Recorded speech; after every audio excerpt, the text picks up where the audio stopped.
ਸ਼੍ਰੀ ਵਾਹਿਗੁਰੂ ਜੀ।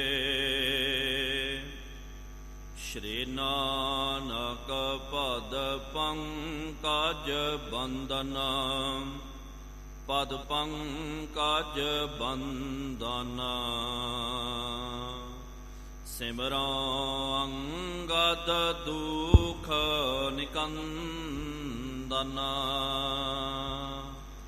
ਅਮਰ ਦਾਸ ਗੁਰ ਹਿਰਦੈ ਧਿਆਵੋ, ਹਿਰਦੈ ਧਿਆਵੋ। ਸ਼੍ਰੀ ਗੁਰ ਰਾਮਦਾਸ ਗੁਣ ਗਾਵੋ, ਸ਼੍ਰੀ ਅਰਜਨ ਬਿਘਨ ਕੇ ਨਾਸਕ, ਬਿਘਨ ਕੇ ਨਾਸਕ। ਹਰਿ ਗੋਬਿੰਦ ਸ਼ੁਭ ਸੁਮਤਿ ਪ੍ਰਕਾਸ਼ਕ, ਸ਼੍ਰੀ ਹਰਿ ਰਾਏ ਨਾਮੋ ਕਰ ਜੋਰੇ, ਨਾਮੋ ਕਰ ਜੋਰੇ। ਗੁਰ ਹਰਿ ਕ੍ਰਿਸ਼ਨ ਮਨਾਏ ਬਹੋਰੇ, ਤੇਗ ਬਹਾਦਰ ਪਰਮ ਕਿਰਪਾਲਾ, ਪਰਮ ਕਿਰਪਾਲਾ। ਤਹਾਰੋਂ ਤਹਾਰਾ ਪਰ ਪੁਨ ਪੁਨ ਸੀਸਾ, ਪੁਨ ਪੁਨ ਸੀਸਾ। ਬੰਦੋਂ ਬਾਰ ਬਾਰ ਜਗਦੀਸ਼ਾ, ਜਿਸ ਮਹਿ ਅੰਮ੍ਰਿਤ ਗਿਆਨ ਹੈ, ਮਾਣਿਕ ਭਗਤ ਵੈਰਾਗਾ। ਸ਼੍ਰੀ ਗੁਰੂ ਗ੍ਰੰਥ ਸਾਹਿਬ ਉਦਾਧਾ, ਬੰਦੋਂ ਕਰ ਅਨੁਰਾਗ। ਏਕੰਕਾਰ ਸਤਿਗੁਰੂ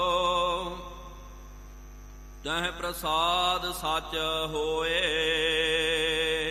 ਵਾਹਿਗੁਰੂ ਜੀ ਕੀ ਫਤਿਹ। ਵਿਘਨ ਵਿਨਾਸ਼ਨ ਸੋਏ, ਵਾਹਿਗੁਰੂ ਜੀ ਕੀ ਫਤਿਹ। ਵਿਘਨ ਵਿਨਾਸ਼ਨ ਸੋਏ। ਸਤਨਾਮ ਸ਼੍ਰੀ ਵਾਹਿਗੁਰੂ ਸਾਹਿਬ ਜੀ। ਚੌਪਈ ਲਾਂਗਲ ਤਿਆਗੇ ਲੀਨ ਬਿਦਾਈ, ਗਏ ਧਾਮ ਨਿਜ ਕਾਰ ਕਮਾਈ। ਅਰਧਕ ਗਏ ਅਰਧ ਜਬ ਰਹੇ, ਸਭਨ ਸੁਨਾਏ ਪ੍ਰਭੂ ਬਚ ਕਹੇ। ਲਾਂਗਲ ਤਿਆਗੇ ਲੀਨ ਬਿਦਾਈ, ਗਏ ਧਾਮ ਨਿਜ ਕਾਰ ਕਮਾਈ।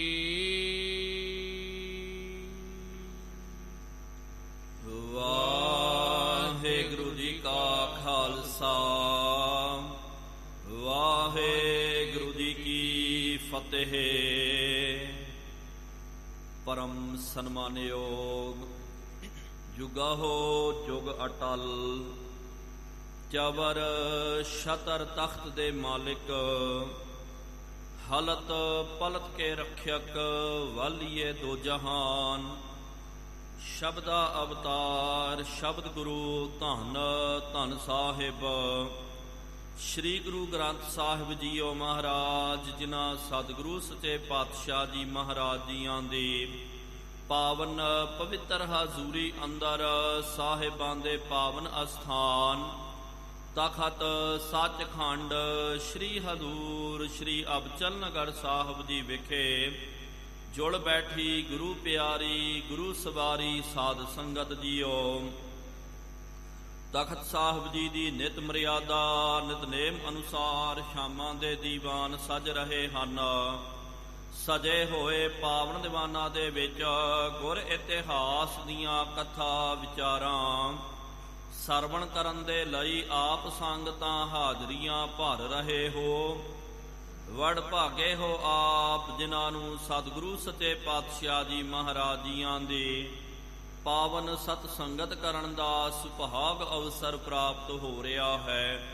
ਪਿਛਲੇ ਦੀਵਾਨਾਂ ਦੇ ਵਿੱਚ ਆਪ ਜੀਆਂ ਨੇ ਗੁਰੂ ਸਾਹਿਬਾਨਾਂ ਦਾ ਪਾਵਨ ਇਤਿਹਾਸ ਸਰਵਣ ਕਰਨਾ ਕੀਤਾ ਸੀ। ਸਤਿਗੁਰੂ ਸੱਚੇ ਪਾਤਸ਼ਾਹ ਧੰਨ ਸਾਹਿਬ ਸ੍ਰੀ ਗੁਰੂ ਨਾਨਕ ਦੇਵ ਜੀ ਮਹਾਰਾਜ ਕਰਤਾਰਪੁਰ ਸਾਹਿਬ ਜੀ ਦੇ ਵਿੱਚ ਨਿਤ ਨਵੇਂ ਚੋਜ ਵਰਤਾਉਂਦੇ ਹਨ। ਸਤਿਗੁਰੂ ਮਹਾਰਾਜ ਜੀ ਨੇ ਕਰਤਾਰਪੁਰ ਦੇ ਵਿੱਚ ਰਹਿ ਕਰਕੇ ਭਾਰੀ ਕਰੀ ਤਪੱਸਿਆ। ਵੜੈ ਭਾਗ ਹਰਸਿਉ ਬਨ ਆਈ। ਬਹੁਤ ਭਾਰੀ ਤਪ ਸਤਿਗੁਰੂ ਮਹਾਰਾਜ ਜੀ ਨੇ ਕਰਨਾ ਕੀਤਾ ਤੇ ਸਤਿਗੁਰੂ ਮਹਾਰਾਜ ਜੀ ਨੇ ਕਰਤਾਰਪੁਰ ਸਾਹਿਬ ਜੀ ਦੇ ਵਿੱਚ 2 ਕੋਸ ਦੀ ਜੋ ਵਿੱਥ ਜਿਹੜੀ ਹੈ, 2 ਕੋਸ ਦਾ ਜੋ ਇਲਾਕਾ ਉਹ ਸਤਿਗੁਰੂ ਮਹਾਰਾਜ ਜੀ ਨੇ ਉਹਨੂੰ ਪਸੰਦ ਕਰਕੇ ਸਾਰਿਆਂ ਨੂੰ ਫਿਰ ਰੋਕ ਦਿੱਤਾ ਕਿ ਭਾਈ ਇੱਥੇ ਕੋਈ ਵੀ ਨਾ ਆਵੇ। ਸਤਿਗੁਰੂ ਮਹਾਰਾਜ ਉਹ ਦੋ ਪ੍ਰਮਾਤਮਾ ਦਾ ਸਿਮਰਨ ਕਰ ਲਿਆ ਤੇ ਕਦੇ ਉੱਥੇ ਇੱਕ ਥੜਾ ਬਣਾ ਕਰਕੇ ਸਤਿਗੁਰੂ ਮਹਾਰਾਜ ਜੀ ਨੇ ਰੇਤ ਅੱਕ ਆਹਾਰ ਕਰ ਰੋੜਾਂ ਦੀ ਗੁਰ ਕਰੀ ਵਿਛਾਈ। ਸਤਿਗੁਰੂ ਮਹਾਰਾਜ ਜੀ ਨੇ ਰੇਤ ਦਾ ਅੱਕ ਦਾ ਆਹਾਰ ਕਰਕੇ ਰੋੜਾਂ ਦੀ ਵਿਛਾਈ ਦੇ ਉੱਤੇ ਸਤਿਗੁਰੂ ਮਹਾਰਾਜ ਭੁੰਜੇ ਪੈਂਦੇ ਹਨ। ਉੱਥੇ ਹੀ ਸਤਿਗੁਰੂ ਮਹਾਰਾਜ ਜੀ ਨੇ ਇੱਕ ਨਿੱਕੀ ਜੀ ਕੁਟੀਆ ਬਣਾ ਲਈ। ਜ਼ਿਆਦਾ ਸਮਾਂ ਸਤਿਗੁਰੂ ਮਹਾਰਾਜ ਉੱਥੇ ਹੀ ਬਤੀਤ ਕਰਦੇ। ਕਵੀ ਰਾਜ ਜੀ ਨੇ ਬਚਨ ਕਰਨਾ ਕੀਤਾ। ਇਸ ਦੌਰਾਨ ਇਸ ਸਮੇਂ ਦੇ ਵਿੱਚ ਸਤਿਗੁਰੂ ਮਹਾਰਾਜ ਜੀ ਨੇ ਗੁਰਬਾਣੀ ਦੇ ਬਹੁਤ ਸਾਰੇ ਸ਼ਬਦ ਜਿਹੜੇ ਹਨ ਉਚਾਰਨ ਕਰਨੇ ਕੀਤੇ। ਕਈ ਜਿਹੜੇ ਲਿਖਾਰੀ ਹਨ ਉਹ ਵੀ ਸਤਿਗੁਰੂ ਮਹਾਰਾਜ ਜੀ ਦੇ ਨਾਲ ਰਿਹਾ ਕਰਦੇ ਸਨ। ਜਦੋਂ ਸਤਿਗੁਰੂ ਮਹਾਰਾਜ ਧੁਰ ਕੀ ਬਾਣੀ ਦਾ ਉਚਾਰਨ ਕਰਦੇ ਨਾਲ ਲਿਖਾਰੀ ਸਿੱਖ ਜਿਹੜਾ ਹੈ ਉਹਨੂੰ ਕਲਮ ਬੰਦ ਕਰੀ ਜਾ ਰਿਹਾ। ਇਸ ਤਰ੍ਹਾਂ ਸਤਿਗੁਰੂ ਮਹਾਰਾਜ ਜੀ ਨੇ ਬੇਅੰਤ ਚੋਜ ਵਰਤਾਉਣੇ ਕੀਤੇ। ਫਿਰ ਬਾਅਦ ਦੇ ਵਿੱਚ ਸਤਿਗੁਰੂ ਮਹਾਰਾਜ ਜੀ ਕਰਤਾਰਪੁਰ ਸਾਹਿਬ ਡੇਰੇ ਦੇ ਵਿੱਚ ਆ ਗਏ ਤੇ ਇੱਥੇ ਆ ਕਰਕੇ ਪਹਿਲਾਂ ਜਿਸ ਤਰ੍ਹਾਂ ਸਤਿਗੁਰੂ ਮਹਾਰਾਜ ਜੀ ਰਿਹਾ ਕਰਦੇ ਸਨ ਇਸ ਤਰ੍ਹਾਂ ਹੀ ਸਤਿਗੁਰੂ ਮਹਾਰਾਜ ਜੀ ਨੇ ਆਪਣੇ ਜ਼ਿੰਦਗੀ ਦਾ ਕੁਝ ਸਮਾਂ ਬਤੀਤ ਕਰਨਾ ਕੀਤਾ ਤੇ ਉਸ ਵੇਲੇ ਬਹੁਤ ਸਾਰੀਆਂ ਸੰਗਤਾਂ ਦਾ ਗੁਰੂ ਘਰ ਦੇ ਵਿੱਚ ਇਕੱਠ ਹੋ ਰਿਹਾ ਸੀ। ਕਈ ਜਿਹੜੇ ਹਨ ਵਿਲੜ ਲੋਕ ਆਪਾਂ ਕਹਿ ਲਿਓ ਤੇ ਕੁਝ ਵੀ ਜਿਨ੍ਹਾਂ ਨੂੰ ਕੋਈ ਕੰਮ ਨਹੀਂ ਸੀ, ਸਿਰਫ ਪ੍ਰਸ਼ਾਦਾ ਪਾਣੀ ਛਕਣ ਵਾਸਤੇ ਗੁਰੂ ਘਰ ਦੇ ਵਿੱਚ ਆ ਗਏ। ਇਸ ਤਰ੍ਹਾਂ ਦੇ ਬਹੁਤ ਸਾਰੇ ਲੋਕ ਜਿਹੜੇ ਜਦੋਂ ਗੁਰੂ ਘਰ ਦੇ ਵਿੱਚ ਆ ਗਏ ਬਹੁਤ ਜ਼ਿਆਦਾ ਉਹਨਾਂ ਨੇ ਭੀੜ ਜਿਹੜੀ ਹੈ ਗੁਰੂ ਘਰ ਦੇ ਵਿੱਚ ਵਧਾ ਦਿੱਤੀ ਹੈ।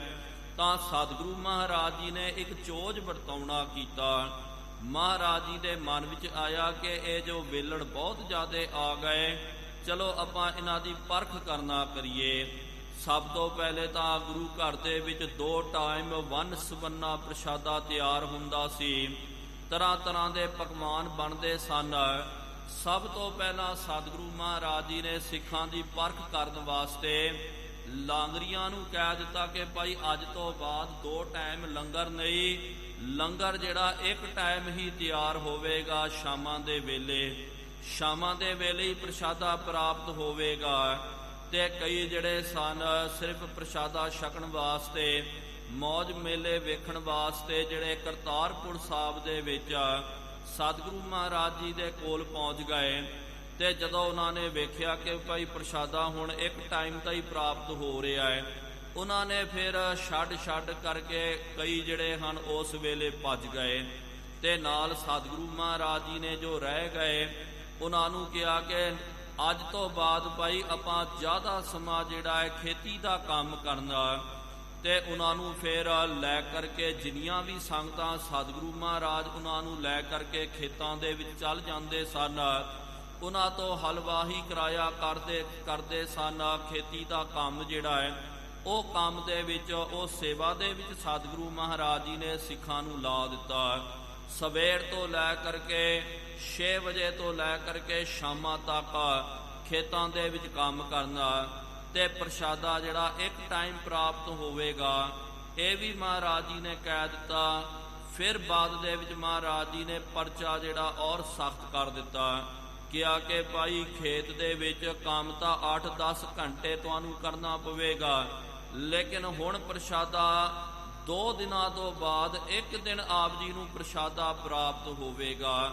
ਜਦੋਂ ਮਹਾਰਾਜ ਜੀ ਨੇ ਇਹ ਪਰਚਾ ਜਿਹੜਾ ਔਰ ਜ਼ਿਆਦਾ ਸਖਤ ਕਰ ਦਿੱਤਾ, ਔਰ ਜ਼ਿਆਦਾ ਸਤਿਗੁਰੂ ਮਹਾਰਾਜ ਜੀ ਨੇ ਜਦੋਂ ਇਹ ਪਰਚੇ ਪਾ ਦਿੱਤੇ, ਕਈ ਜਿਹੜੇ ਪਿਆਰਿਓ ਫਿਰ ਜਿਹੜੇ ਖਾਣ ਪੀਣ ਦੇ ਬੇਲੀ ਸਨ, ਜਿਨ੍ਹਾਂ ਨੂੰ ਜ਼ਿਆਦਾ ਕੋਈ ਪਿਆਰ ਨਹੀਂ ਸੀ ਗੁਰੂ ਘਰ ਦੇ ਨਾਲ, ਉਹ ਫਿਰ ਦੌੜਨਾ ਸ਼ੁਰੂ ਹੋ ਗਏ। ਕਈਆਂ ਨੇ ਜਦੋਂ ਕਿਹਾ ਸੀ, ਜਦੋਂ ਆਏ ਸੀ ਨਾ ਦਰਬਾਰ ਸਾਹਿਬ ਦੇ ਵਿੱਚ, ਉਹਨਾਂ ਨੇ ਕਿਹਾ ਮਹਾਰਾਜ 6 ਮਹੀਨੇ ਇੱਥੇ ਰਹਿ ਕਰਕੇ ਸੇਵਾ ਕਰਨੀ ਹੈ, ਨਾਮ ਜਪਣਾ। ਕੋਈ ਕਹਿੰਦਾ ਸੀ ਮਹਾਰਾਜ ਇਹ ਜਨਮ ਤੁਮਾਰੇ ਲੇਖੇ।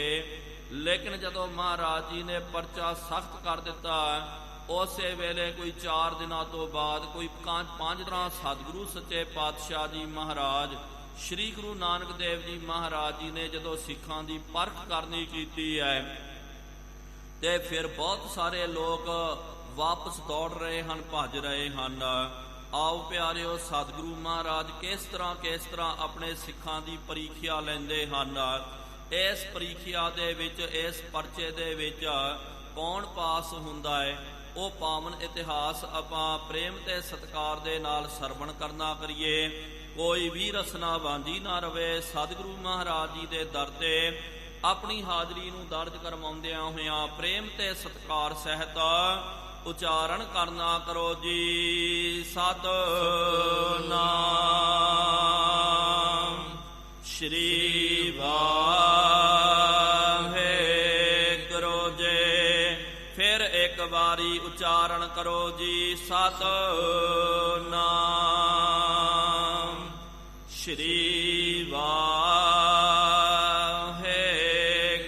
ਜੀ। ਸਤਿਨਾਮ ਸ਼੍ਰੀ ਵਾਹਿਗੁਰੂ ਸਾਹਿਬ ਜੀ। ਚੌਪਈ ਲਾਂਗਲ ਤਿਆਗੇ ਲੀਨ ਵਿਦਾਈ। ਕਈ ਜਿਹੜੇ ਸਨ ਗੁਰੂ ਕੇ ਸਿੱਖ, ਜੋ ਸਤਿਗੁਰੂ ਮਹਾਰਾਜ ਜੀ ਦੇ ਕੋਲ ਰਹਿ ਕਰਕੇ ਸੇਵਾ ਕਰਿਆ ਕਰਦੇ ਸਨ, ਪੱਕੀ ਤੌਰ ਤੇ ਜਿਹੜੇ ਸੇਵਕ ਬਣ ਗਏ। ਜਦੋਂ ਮਹਾਰਾਜ ਜੀ ਨੇ ਇਹ ਪਰਚਾ ਪਾ ਦਿੱਤਾ, ਪ੍ਰੀਖਿਆ ਉਹਨਾਂ ਦੀ ਸਖਤ ਕਰ ਦਿੱਤੀ ਹੈ, ਤੇ ਉਹਨਾਂ ਨੇ ਜਦੋਂ ਮਹਾਰਾਜ ਜੀ ਦੇ ਕੋਲ ਆਏ ਤਾਂ ਮਹਾਰਾਜ ਜੀ ਨੇ ਉਹਨਾਂ ਨੂੰ ਲਾਂਗੁਲ ਭਾਵ ਕੇ ਉਹਨਾਂ ਨੂੰ ਹਲ ਫੜਾ ਦਿੱਤਾ ਸੀ ਕਿ ਭਾਈ ਆਹ ਹਲ ਲਿਓ ਤੇ ਜ਼ਮੀਂਦਾਰਾ ਕਰਨਾ ਕਰੋ। ਗੁਰੂ ਘਰ ਦੀ ਜੋ ਖੇਤੀ ਹੈ, ਉਹਨਾਂ ਪੈੜੀਆਂ ਦੇ ਵਿੱਚ ਜਾ ਕਰਕੇ ਖੇਤੀ ਕਰਨੀ।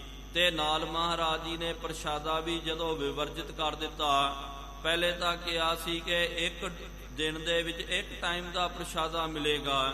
ਫਿਰ ਮਹਾਰਾਜ ਜੀ ਨੇ ਫਿਰ ਔਰ ਸਖਤਾਈ ਕਰ ਦਿੱਤੀ, ਕਹਿ ਦਿੱਤਾ ਕਿ 2 ਦਿਨਾਂ ਤੋਂ ਬਾਅਦ ਪ੍ਰਸ਼ਾਦਾ ਪ੍ਰਾਪਤ ਹੋਵੇਗਾ।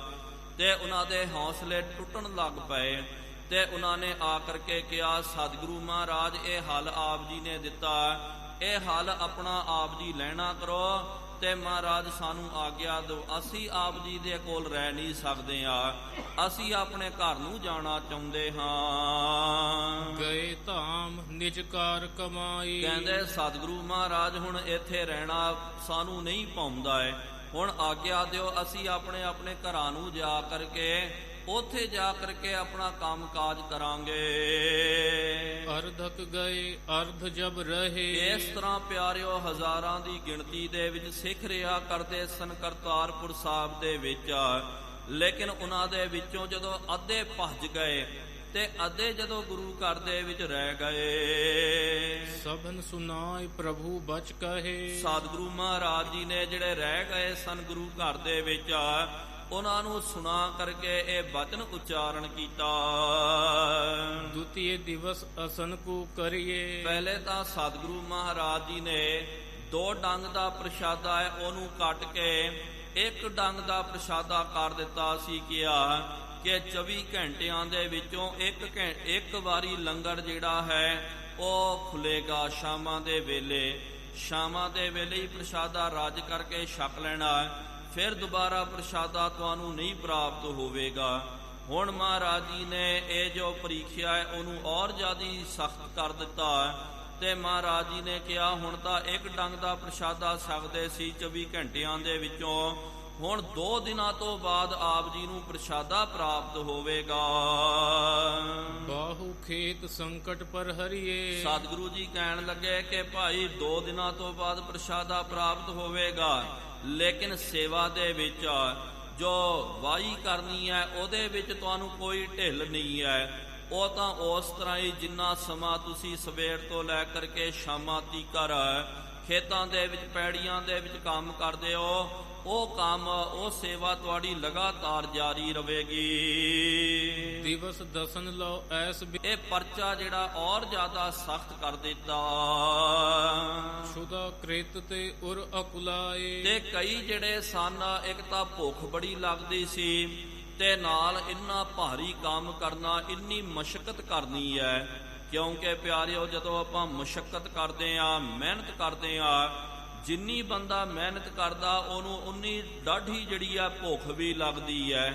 ਤੇ ਬੰਦੇ ਨੂੰ ਤੁਸੀਂ ਆਮ ਮਨੁੱਖ ਨੂੰ ਉਹਨੂੰ ਰੋਟੀ ਤੋਂ ਵਿਵਰਜਿਤ ਕਰ ਦਿਓ, ਰੋਟੀ ਤੋਂ ਰੋਕ ਦਿਓ ਤੇ ਉਹਨੂੰ ਕਿਉਂ ਕਿ ਭਾਈ ਕੰਮ ਜਿਹੜਾ ਵਾਧੂ ਕਰਨਾ, ਉਹ ਤੋਂ ਫਿਰ ਕੰਮ ਕਿਸ ਤਰ੍ਹਾਂ ਹੋਣਾ ਹੈ। ਇਹ ਮਹਾਰਾਜ ਜੀ ਇਹ ਚੋਜ ਵਰਤਾ ਰਹੇ ਹਨ, ਮਹਾਰਾਜ ਲੀਲਾ ਵਰਤਾ ਰਹੇ ਹਨ ਕਿ ਇਹਨਾਂ ਸਿੱਖਾਂ ਦੇ ਵਿੱਚ ਪਰਖ ਤਾਂ ਕਰਨਾ ਕਰੀਏ ਕਿ ਸੱਚੇ ਕਿੰਨੇ ਤੇ ਖੋਟੇ ਕਿੰਨੇ ਕੋ ਹਨ। ਤੇ ਜਦੋਂ ਇਹ ਸਖਤ ਪਰਚਾ ਪਾ ਦਿੱਤਾ ਸਤਿਗੁਰੂ ਮਹਾਰਾਜ ਜੀ ਨੇ, ਤਾਂ ਜੋ ਸੰਗਤਾਂ ਜੋ ਹੈ ਉਹ ਬਹੁਤ ਜ਼ਿਆਦਾ ਵਿਆਕੁਲ ਹੋ ਗਈ। ਦੋਹਰਾ ਗਏ ਸਦਨ ਕੋ ਸਿੱਖ ਬਹੁ ਰਹੇ ਅਲਪਤ ਹੈ ਥਾਂ। ਤਾਂ ਪਿਆਰਿਓ, ਜਿਹੜੇ ਅੱਧੇ ਬਚ ਗਏ ਸਨ ਉਹਨਾਂ ਦੇ ਵਿੱਚ ਵੀ ਬਹੁਤ ਵੱਡੀ ਗਿਣਤੀ ਦੇ ਵਿੱਚ ਉਹਨਾਂ ਨੇ ਵੀ ਹੱਥ ਜੋੜ ਦਿੱਤੇ ਕਿ ਆ ਸਤਿਗੁਰੂ ਮਹਾਰਾਜ ਆਪ ਜੀ ਕੋਲ ਰਹਿ ਕਰਕੇ ਸੇਵਾ ਨਹੀਂ ਕਰ ਸਕਦੇ ਆ। ਕਈ ਤਾਂ ਪਿਆਰਿਓ ਆਗਿਆ ਲੈ ਕਰਕੇ ਗਏ, ਕਈ ਤਾਂ ਉਂਝੀ ਦੇਖੋ ਸਤਿਗੁਰੂ ਮਹਾਰਾਜ ਜਦੋਂ ਦੂਜੇ ਕੰਮਾਂ ਦੇ ਵਿੱਚ ਸਨ, ਨਜ਼ਰ ਬਚਾ ਕਰਕੇ ਉਹ ਦੌੜ ਗਏ, ਉਹ ਭੱਜ ਗਏ। ਇੰਜ ਗੁਰੂ ਘਰ ਦੇ ਵਿੱਚ ਬਹੁਤ ਥੋੜੇ ਕੋ ਸਿੱਖ ਰਹਿ ਗਏ।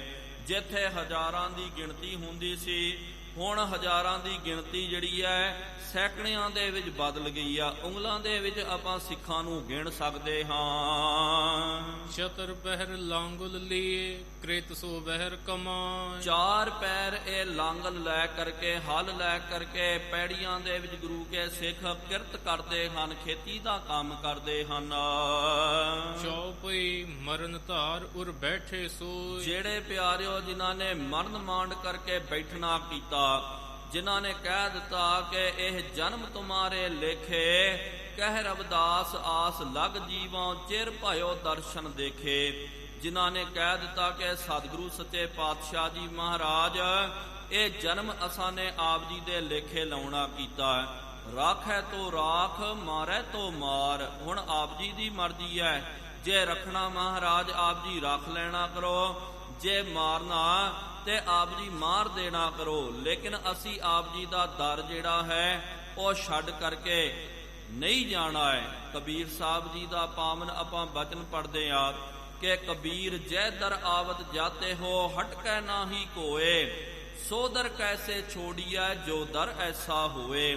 ਜਿਨ੍ਹਾਂ ਨੇ ਕਹਿ ਦਿੱਤਾ ਸਤਿਗੁਰੂ ਮਹਾਰਾਜ ਜੋ ਮਰਜ਼ੀ ਹੋ ਜਾਵੇ, ਅਸੀਂ ਆਪ ਜੀ ਦਾ ਦਰ ਨਹੀਂ ਛੱਡਣਾ, ਭਾਵੇਂ ਕਿ ਅਸੀਂ ਮਰ ਜਾਣਾ ਹੈ। ਅਸੀਂ ਤਾਂ ਮਰਨ ਮਾਂਡ ਕੇ ਹੀ ਆਏ ਆ। ਪਹਿਲਾ ਮਰਨ ਕਬੂਲ ਜੀਵਨ ਕੀ ਛੜ ਆਸ, ਹੋ ਸਭਨਾ ਕੀ ਰੇਣਕਾ ਤਾਓ ਆਓ ਹਮਾਰੇ ਪਾਸ। ਆਉਣ ਤੋਂ ਪਹਿਲਾਂ ਹੀ ਮਹਾਰਾਜ ਅਸਾਂ ਨੇ ਪਹਿਲਾ ਮਰਨ ਮੌਤ ਨੂੰ ਕਬੂਲ ਕਰਨਾ ਕੀਤਾ ਤੇ ਜੀਵਨ ਦੀ ਅਸਾਂ ਨੇ ਆਸ ਹੀ ਚੁਕਾ ਦਿੱਤੀ ਹੈ। ਸਾਰਿਆਂ ਦੀ ਚਰਨ ਰੇਣ ਬਣ ਕਰਕੇ ਅਸੀਂ ਆਪ ਜੀ ਦੇ ਕੋਲ ਆਏ। ਹੁਣ ਇਹ ਦਰ ਛੱਡ ਕਰਕੇ ਮਹਾਰਾਜ ਹੁਣ ਦੂਜੇ ਦਰ ਤੇ ਨਹੀਂ ਜਾਣਾ, ਭਾਵੇਂ ਮਰ ਜਾਵਾਂਗੇ, ਖੱਪ ਜਾਵਾਂਗੇ, ਲੇਕਿਨ ਦਾਤਿਆ ਤੇਰਾ ਦਰ ਨਹੀਂ ਛੱਡਣਾ ਹੈ। ਜਾਏ ਨਾ ਕਬਹੂ ਕੈਸੇ ਹੋ। ਉਹਨਾਂ ਨੇ ਮਨ ਵਿੱਚ ਪੱਕਾ ਕਰ ਲਿਆ ਭਾਵੇਂ ਮਰ ਜਾਵਾਂਗੇ, ਲੇਕਿਨ ਗੁਰੂ ਕਾ ਆਸਰਾ, ਗੁਰੂ ਕਾ ਦਰ ਛੱਡ ਕਰਕੇ ਆਪਣੇ ਘਰ ਨੂੰ ਨਹੀਂ ਜਾਣਾ ਹੈ। ਅਤ ਸ਼ੁੱਧਤਾ ਪੁਨ ਕਿਰਤ ਕਮਾਵਹਿ। ਇੱਕ ਤਾਂ ਬਹੁਤ ਜ਼ਿਆਦੀ ਸ਼ੁੱਧਤਾ ਦਾ ਭਾਵ ਭੁੱਖ ਤੇ ਨਾਲ ਇੰਨੀ ਜ਼ਿਆਦੀ ਮਸ਼ਕਤ ਕਰਨੀ ਹੈ, ਮਿਹਨਤਾਂ ਨਾ ਕਰਨਾ। ਦੁਰਬਲ ਭਏ ਨਾ ਸਦਨ ਸਿਧਾਵਹਿ। ਸਰੀਰ ਜਿਹੜਾ ਪਿਆਰਿਓ ਇੱਕਦਮ ਦੁਰਬਲ ਹੋ ਗਿਆ, ਇੱਕਦਮ ਉਹਨਾਂ ਦਾ ਸਰੀਰ ਲਿੱਸਾ ਹੋ ਗਿਆ, ਲੇਕਿਨ ਉਹਨਾਂ ਨੇ ਹੌਸਲੇ ਦਾ ਤਿਆਗ ਨਹੀਂ ਕੀਤਾ। ਹੌਸਲੇ ਜਿਨ੍ਹਾਂ ਦੇ ਬੁਲੰਦ ਸਨ, ਇਹੀ ਕਿਹਾ ਕਿ ਜੋ ਮਰਜ਼ੀ ਹੋ ਜਾਵੇਗਾ ਦਾਤਿਆ, ਲੇਕਿਨ ਤੇਰਾ ਦਰ ਨਹੀਂ ਛੱਡਣਾ ਹੈ। ਪ੍ਰਭ ਤਬ ਭੰਿਓ ਅਸਨ ਨਿਤ ਕੀਜੈ। ਤਾਂ ਸਤਿਗੁਰੂ ਮਹਾਰਾਜ ਜੀ ਨੇ ਇਹ ਜਦੋਂ ਪਰਚਾ ਪਾਇਆ, 2-4 ਦਿਨ ਦੀ ਜਦੋਂ ਪਰਖ ਕਰਨੀ ਕੀਤਾ, ਜਿਹੜੇ ਮਰ ਜੀਵੜੇ ਸਨ, ਜਿਨ੍ਹਾਂ ਨੇ ਮਰਨ ਮਾਂਡ ਕੇ ਹੀ ਗੁਰੂ ਘਰ ਦੇ ਵਿੱਚ ਪ੍ਰਵੇਸ਼ ਕਰਨਾ ਕੀਤਾ, ਮਹਾਰਾਜ ਜੀ ਨੇ ਜਦੋਂ ਪਰਖ ਨੂੰ ਔਰ ਸਖਤ ਕਰ ਦਿੱਤਾ। ਇਹ ਪਰਖ ਦੇ ਵਿੱਚ ਜਦੋਂ ਉਹ ਪਾਸ ਹੋ ਗਏ ਤਾਂ ਸਤਿਗੁਰੂ ਮਹਾਰਾਜ ਜੀ ਨੇ ਫਿਰ ਕਹਿ ਦਿੱਤਾ, ਸਿੱਖੋ ਧੰਨ ਹੋ।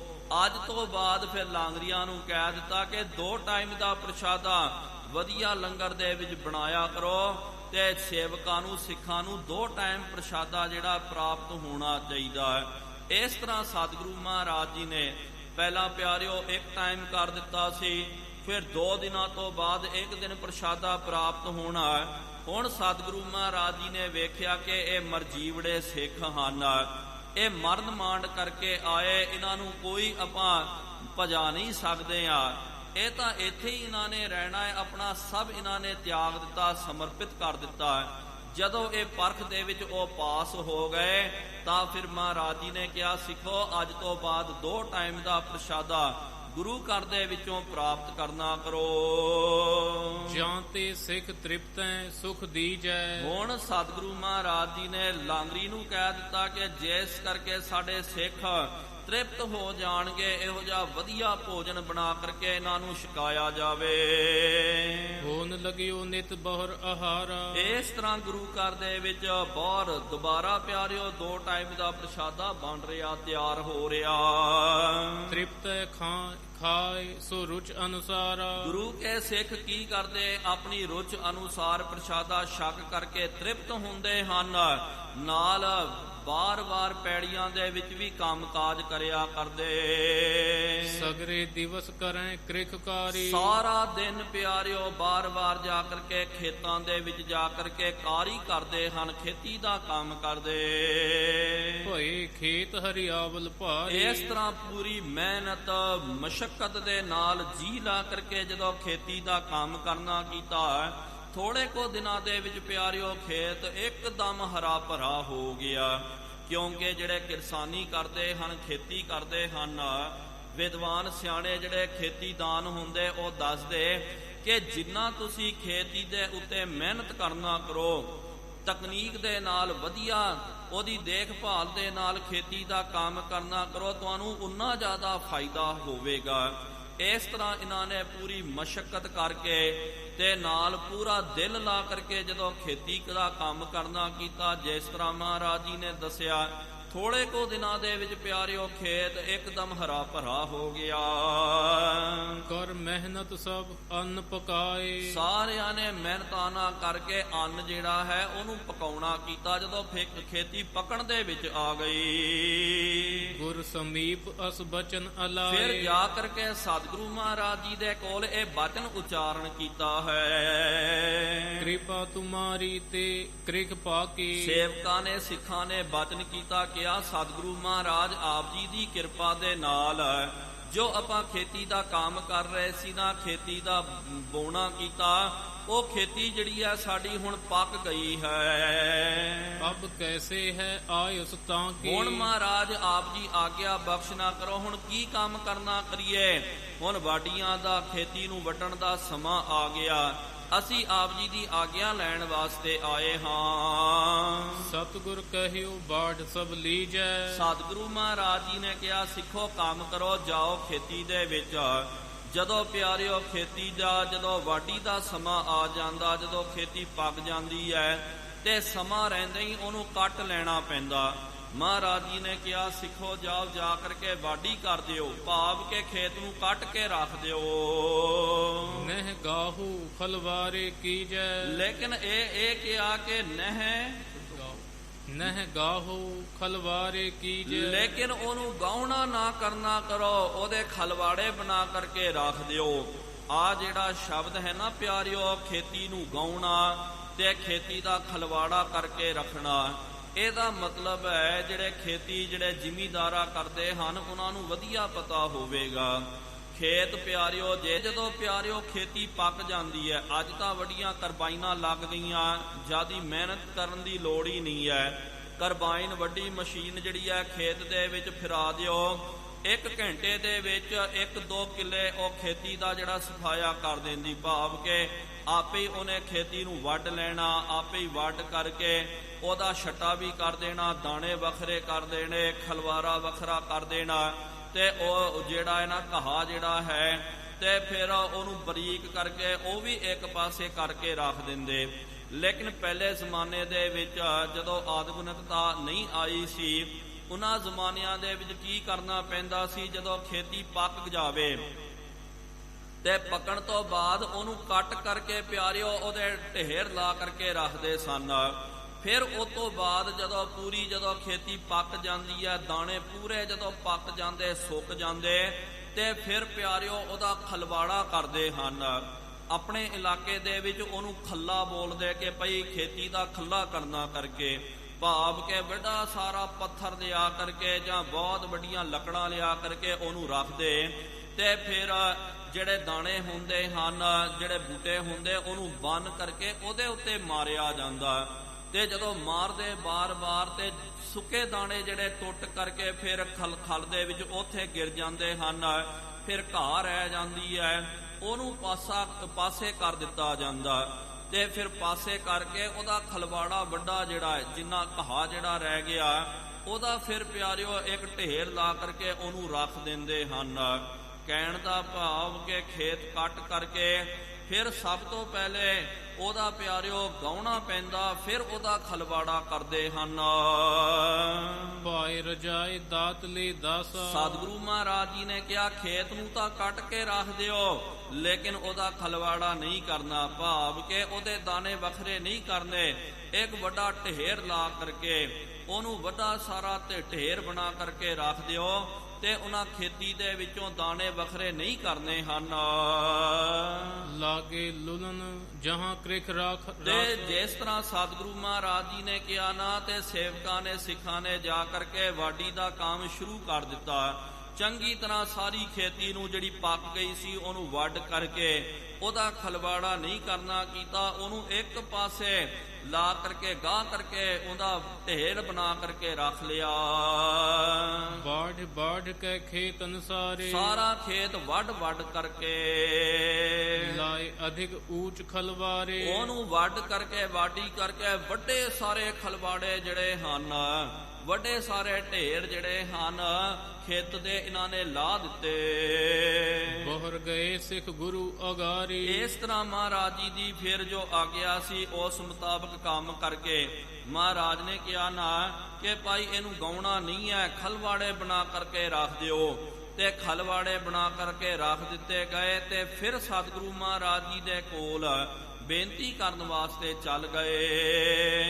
ਕਹਿਓ ਕਰੀ ਇਕੱਠੀ ਕ੍ਰਿਖ ਸਾਰੀ, ਜਾ ਕਰਕੇ ਬੇਨਤੀ ਕਰਦੇ ਸਤਿਗੁਰੂ ਮਹਾਰਾਜ ਆਪ ਜੀ ਦੀ ਆਗਿਆ ਮੁਤਾਬਕ ਅਸਾਂ ਨੇ ਖੇਤੀ ਨੂੰ ਗਾਇਆ ਨਹੀਂ ਹੈ, ਇੱਕ ਥਾਂ ਤੇ ਇਕੱਠਾ ਕਰਕੇ ਉਹਦੇ ਵੱਡੇ ਖਲਵਾੜੇ ਬਣਾ ਕਰਕੇ ਰੱਖ ਦਿੱਤੇ।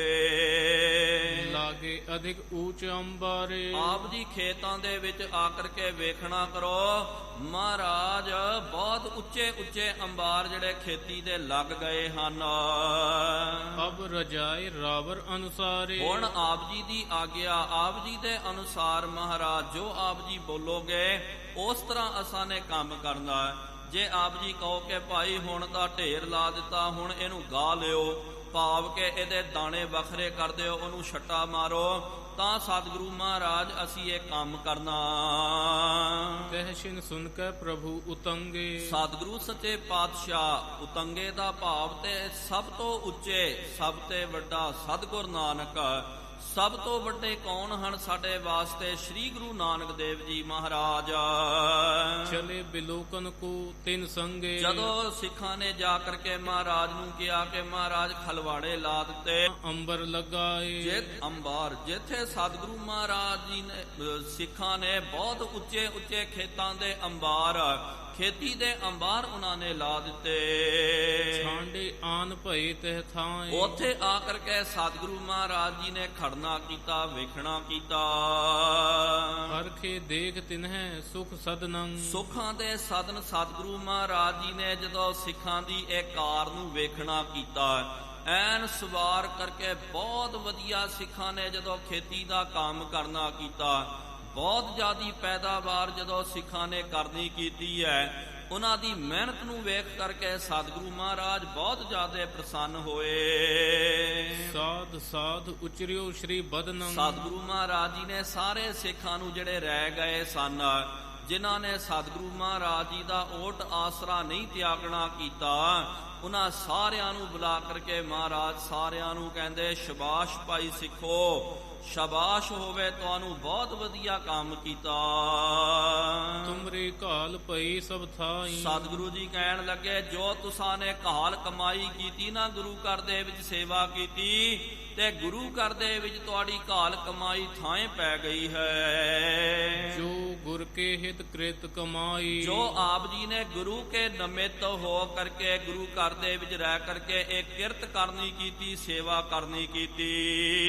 ਅਬ ਤੁਮ ਬਚਨ ਮਾਨੀਏ ਐਸੇ। ਸਤਿਗੁਰੂ ਮਹਾਰਾਜ ਜੀ ਨੇ ਫਿਰ ਪਿਆਰਿਓ ਪਰਚਾ ਪਾ ਦਿੱਤਾ, ਫਿਰ ਇਹਨਾਂ ਦੀ ਪਰਖ ਕਰਨੀ ਕੀਤੀ ਹੈ। ਸਤਿਗੁਰੂ ਮਹਾਰਾਜ ਕਹਿੰਦੇ ਕੋਈ ਗੱਲ ਨਹੀਂ ਹੈ, ਇਹ ਤਾਂ ਕੰਮ ਹੋ ਗਿਆ, ਹੁਣ ਸਾਡਾ ਬਚਨ ਮੰਨ ਕਰਕੇ ਹੁਣ ਅਗਲਾ ਕੰਮ ਕਰਨਾ ਕਰੋ। ਹਿਰਦੇ ਤੁਮਾਰੇ ਲਾਗਹਿ ਜੈਸੇ। ਤੁਹਾਡੇ ਹਿਰਦੇ ਦੇ ਵਿੱਚ ਜਿਸ ਤਰ੍ਹਾਂ ਲੱਗਦਾ ਨਾ, ਉਸ ਤਰ੍ਹਾਂ ਹੁਣ ਅੱਗੇ ਤੁਸੀਂ ਕੰਮ ਕਰਨਾ ਕਰੋ। ਸਿੱਖ ਕਹਿਓ ਕਿਆ ਹਮਰੇ ਹਾਥਾ। ਜਦੋਂ ਮਹਾਰਾਜ ਜੀ ਨੇ ਕਹਿ ਦਿੱਤਾ ਕਿ ਭਾਈ ਇੱਥੋਂ ਤੱਕ ਤਾਂ ਵਧੀਆ ਕੰਮ ਹੋਇਆ, ਹੁਣ ਅੱਗੇ ਤੁਹਾਡੀ ਮਰਜ਼ੀ ਹੈ, ਜਿਸ ਤਰ੍ਹਾਂ ਖੇਤੀ ਦਾ ਅਗਲਾ ਕੰਮ ਕਰਦੇ ਹੋ ਉਹ ਕੰਮ ਤੁਸੀਂ ਕਰ ਦਿਓ। ਤਾਂ ਪਿਆਰਿਓ ਸਿੱਖ ਜਿਹੜੇ ਨਿਮਰਤਾ ਦੇ ਵਿੱਚ ਆ ਕਰਕੇ ਉਹਨਾਂ ਨੇ ਬਚਨ ਕਰਨਾ ਕੀਤਾ, ਸਤਿਗੁਰੂ ਮਹਾਰਾਜ ਅਸੀਂ ਤਾਂ ਹੁਕਮੀ ਬੰਦੇ ਹਾਂ, ਅਸੀਂ ਤਾਂ ਆਪ ਜੀ ਦੇ ਸਿੱਖ ਸੇਵਕ ਹਾਂ, ਜੋ ਆਪ ਜੀ ਸਾਨੂੰ ਹੁਕਮ ਕਰੋਗੇ ਅਸਾਂ ਨੇ ਉਹ ਕੰਮ ਕਰਨਾ ਹੈ, ਸਾਡੇ ਹੱਥ ਦੇ ਵਿੱਚ ਕੀ ਹੈ। ਚਲੈ ਆਪ ਕੇ ਬਚਨ ਅਨੁਸਾਰ। ਅਸੀਂ ਤਾਂ ਆਪ ਜੀ ਦੇ ਬਚਨਾਂ ਦੇ ਅਨੁਸਾਰ ਚੱਲਣ ਵਾਲੇ ਆ।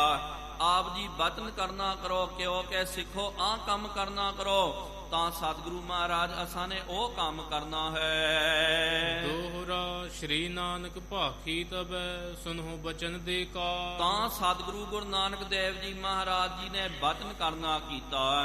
ਜਦੋਂ ਸਿੱਖਾਂ ਨੇ ਕਿਹਾ ਸਤਿਗੁਰੂ ਮਹਾਰਾਜ ਸਾਡੇ ਵਸ ਵਿੱਚ ਕੀ ਹੈ, ਅਸੀਂ ਤਾਂ ਹੁਕਮੀ ਬੰਦੇ ਆ, ਆਪ ਜੀ ਜੋ ਹੁਕਮ ਕਰੋਗੇ ਅਸਾਂ ਨੇ ਤਤਕਾਲ ਆਪ ਜੀ ਦੇ ਹੁਕਮ ਨੂੰ ਮੰਨਣਾ ਹੈ।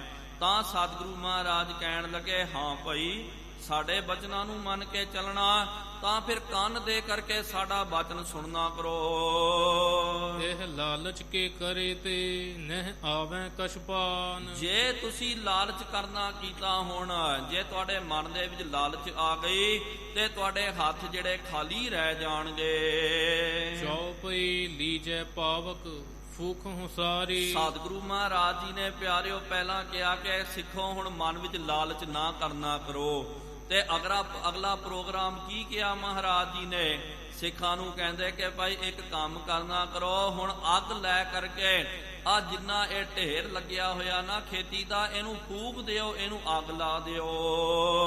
ਔਰ ਲਾਲਚ ਕੋ ਦੇਹੁ ਬਿਦਾਰੀ। ਮਨ ਦੇ ਵਿੱਚ ਜੋ ਵੀ ਲਾਲਚ ਜਿਹੜਾ ਹੈ ਉਹ ਲਾਲਚ ਦਾ ਤੁਸੀਂ ਤਿਆਗ ਕਰ ਦੇਣਾ ਕਰੋ। ਭਾਵ ਕਿ ਇੱਕ ਪਿਆਰਿਓ ਜਿਹੜਾ ਕਿਸਾਨ ਹੁੰਦਾ, ਜਦੋਂ ਖੇਤੀ ਕਰਦੇ ਹਾਂ ਤੇ ਜਦੋਂ ਪਿਆਰਿਓ ਖੇਤੀ ਪੱਕ ਜਾਂਦੀ ਹੈ, ਪੱਕਣ ਤੋਂ ਬਾਅਦ ਜਦੋਂ ਉਹਦਾ ਖਲਵਾੜਾ ਲੱਗ ਜਾਂਦਾ ਹੈ, ਉਹਨੂੰ ਆਪਾਂ ਜਦੋਂ ਗਾਹ ਲੈਂਦੇ ਆ, ਉਹ ਤੋਂ ਬਾਅਦ ਫਿਰ ਕਿਸਾਨ ਦੇ ਮਨ ਦੇ ਵਿੱਚ ਇੱਕ ਲਾਲਸਾ ਪੈਦਾ ਹੁੰਦੀ ਹੈ, ਤੇ ਇੱਕ ਉਹਦੇ ਮਨ ਦੇ ਵਿੱਚ ਚਾਹ ਹੁੰਦਾ, ਇੱਕ ਤਰ੍ਹਾਂ ਦੀ ਲਾਲਚ ਹੁੰਦੀ ਹੈ ਕਿ ਭਾਈ ਖੇਤੀ ਤਾਂ ਬਹੁਤ ਵਧੀਆ ਹੋ ਗਈ ਹੈ, ਵਧੀਆ ਹੋਵੇਗਾ।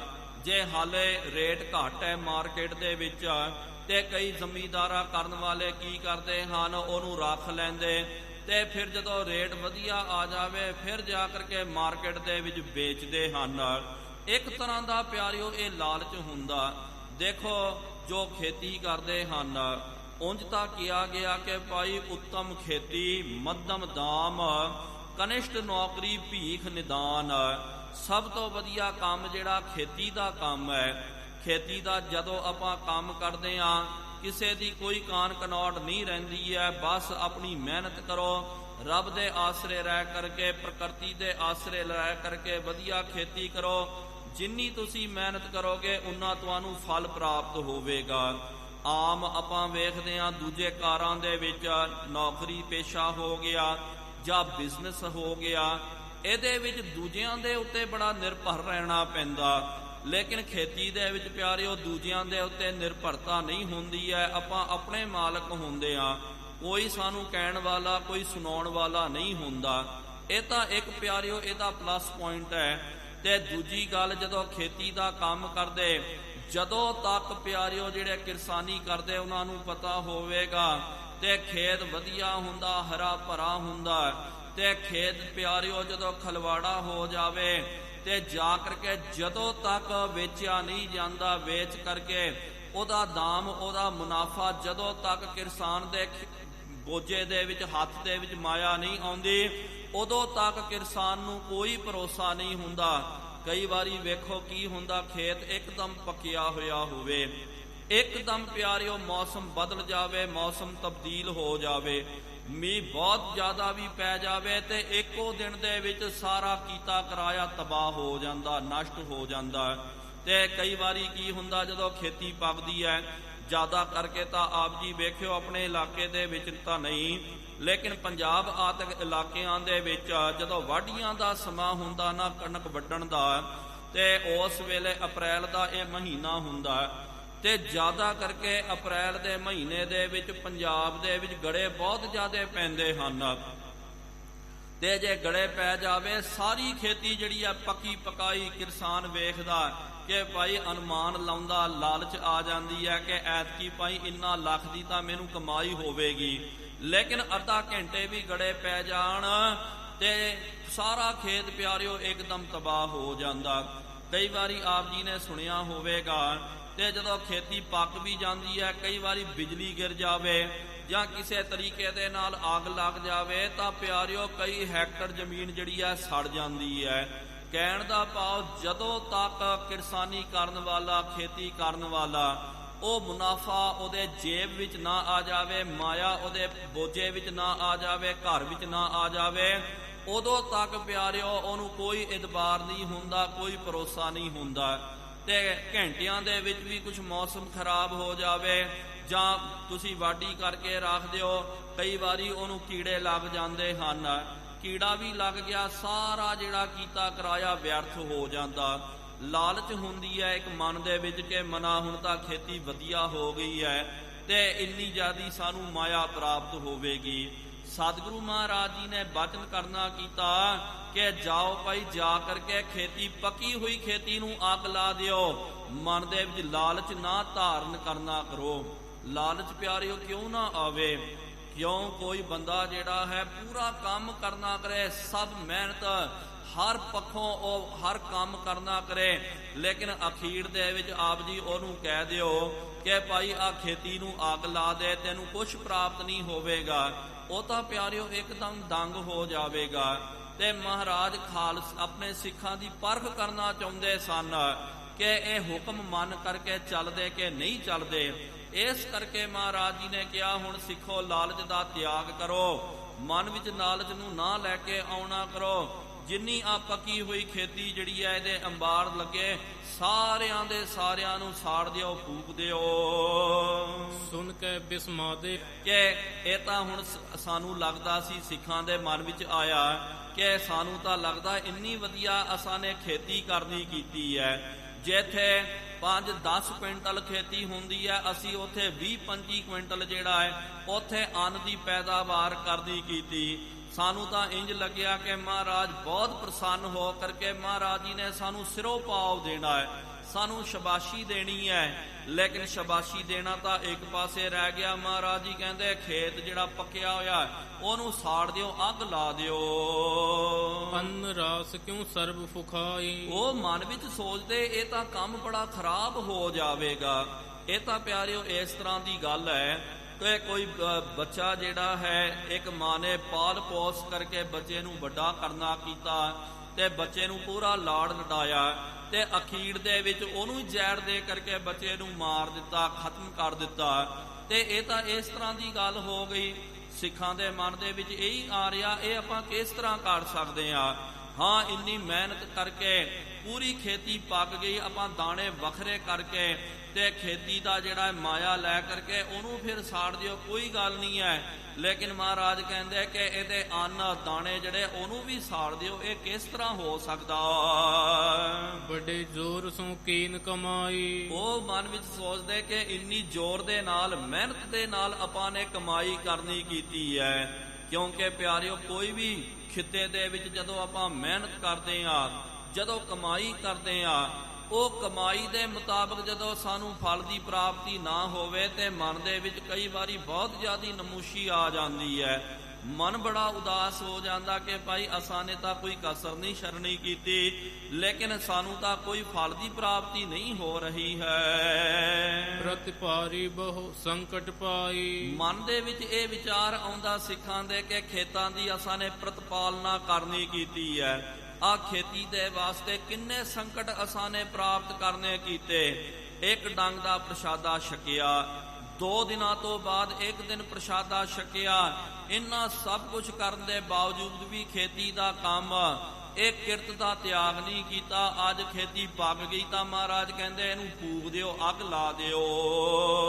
ਹਮ ਤੇ ਫੂਕੀ ਜਾਏ ਨ ਕੇਹੀ। ਤਾਂ ਉਹਨਾਂ ਨੇ ਸਤਿਗੁਰੂ ਮਹਾਰਾਜ ਜੀ ਨੂੰ ਹੱਥ ਜੋੜ ਕਰਕੇ ਕਹਿ ਦਿੱਤਾ, ਸਤਿਗੁਰੂ ਮਹਾਰਾਜ ਆਪ ਜੀ ਵਾਸਤੇ ਤਾਂ ਇਹ ਬੜਾ ਆਸਾਨ ਹੈ ਕਹਿਣਾ, ਲੇਕਿਨ ਮਹਾਰਾਜ ਇਹ ਸਾਡੇ ਤੋਂ ਖੇਤੀ ਜਿਹੜੀ ਆ ਫੂਕੀ ਨਹੀਂ ਜਾਵੇਗੀ, ਇਹ ਕੰਮ ਸਾਤੋਂ ਨਹੀਂ ਹੋਵੇਗਾ।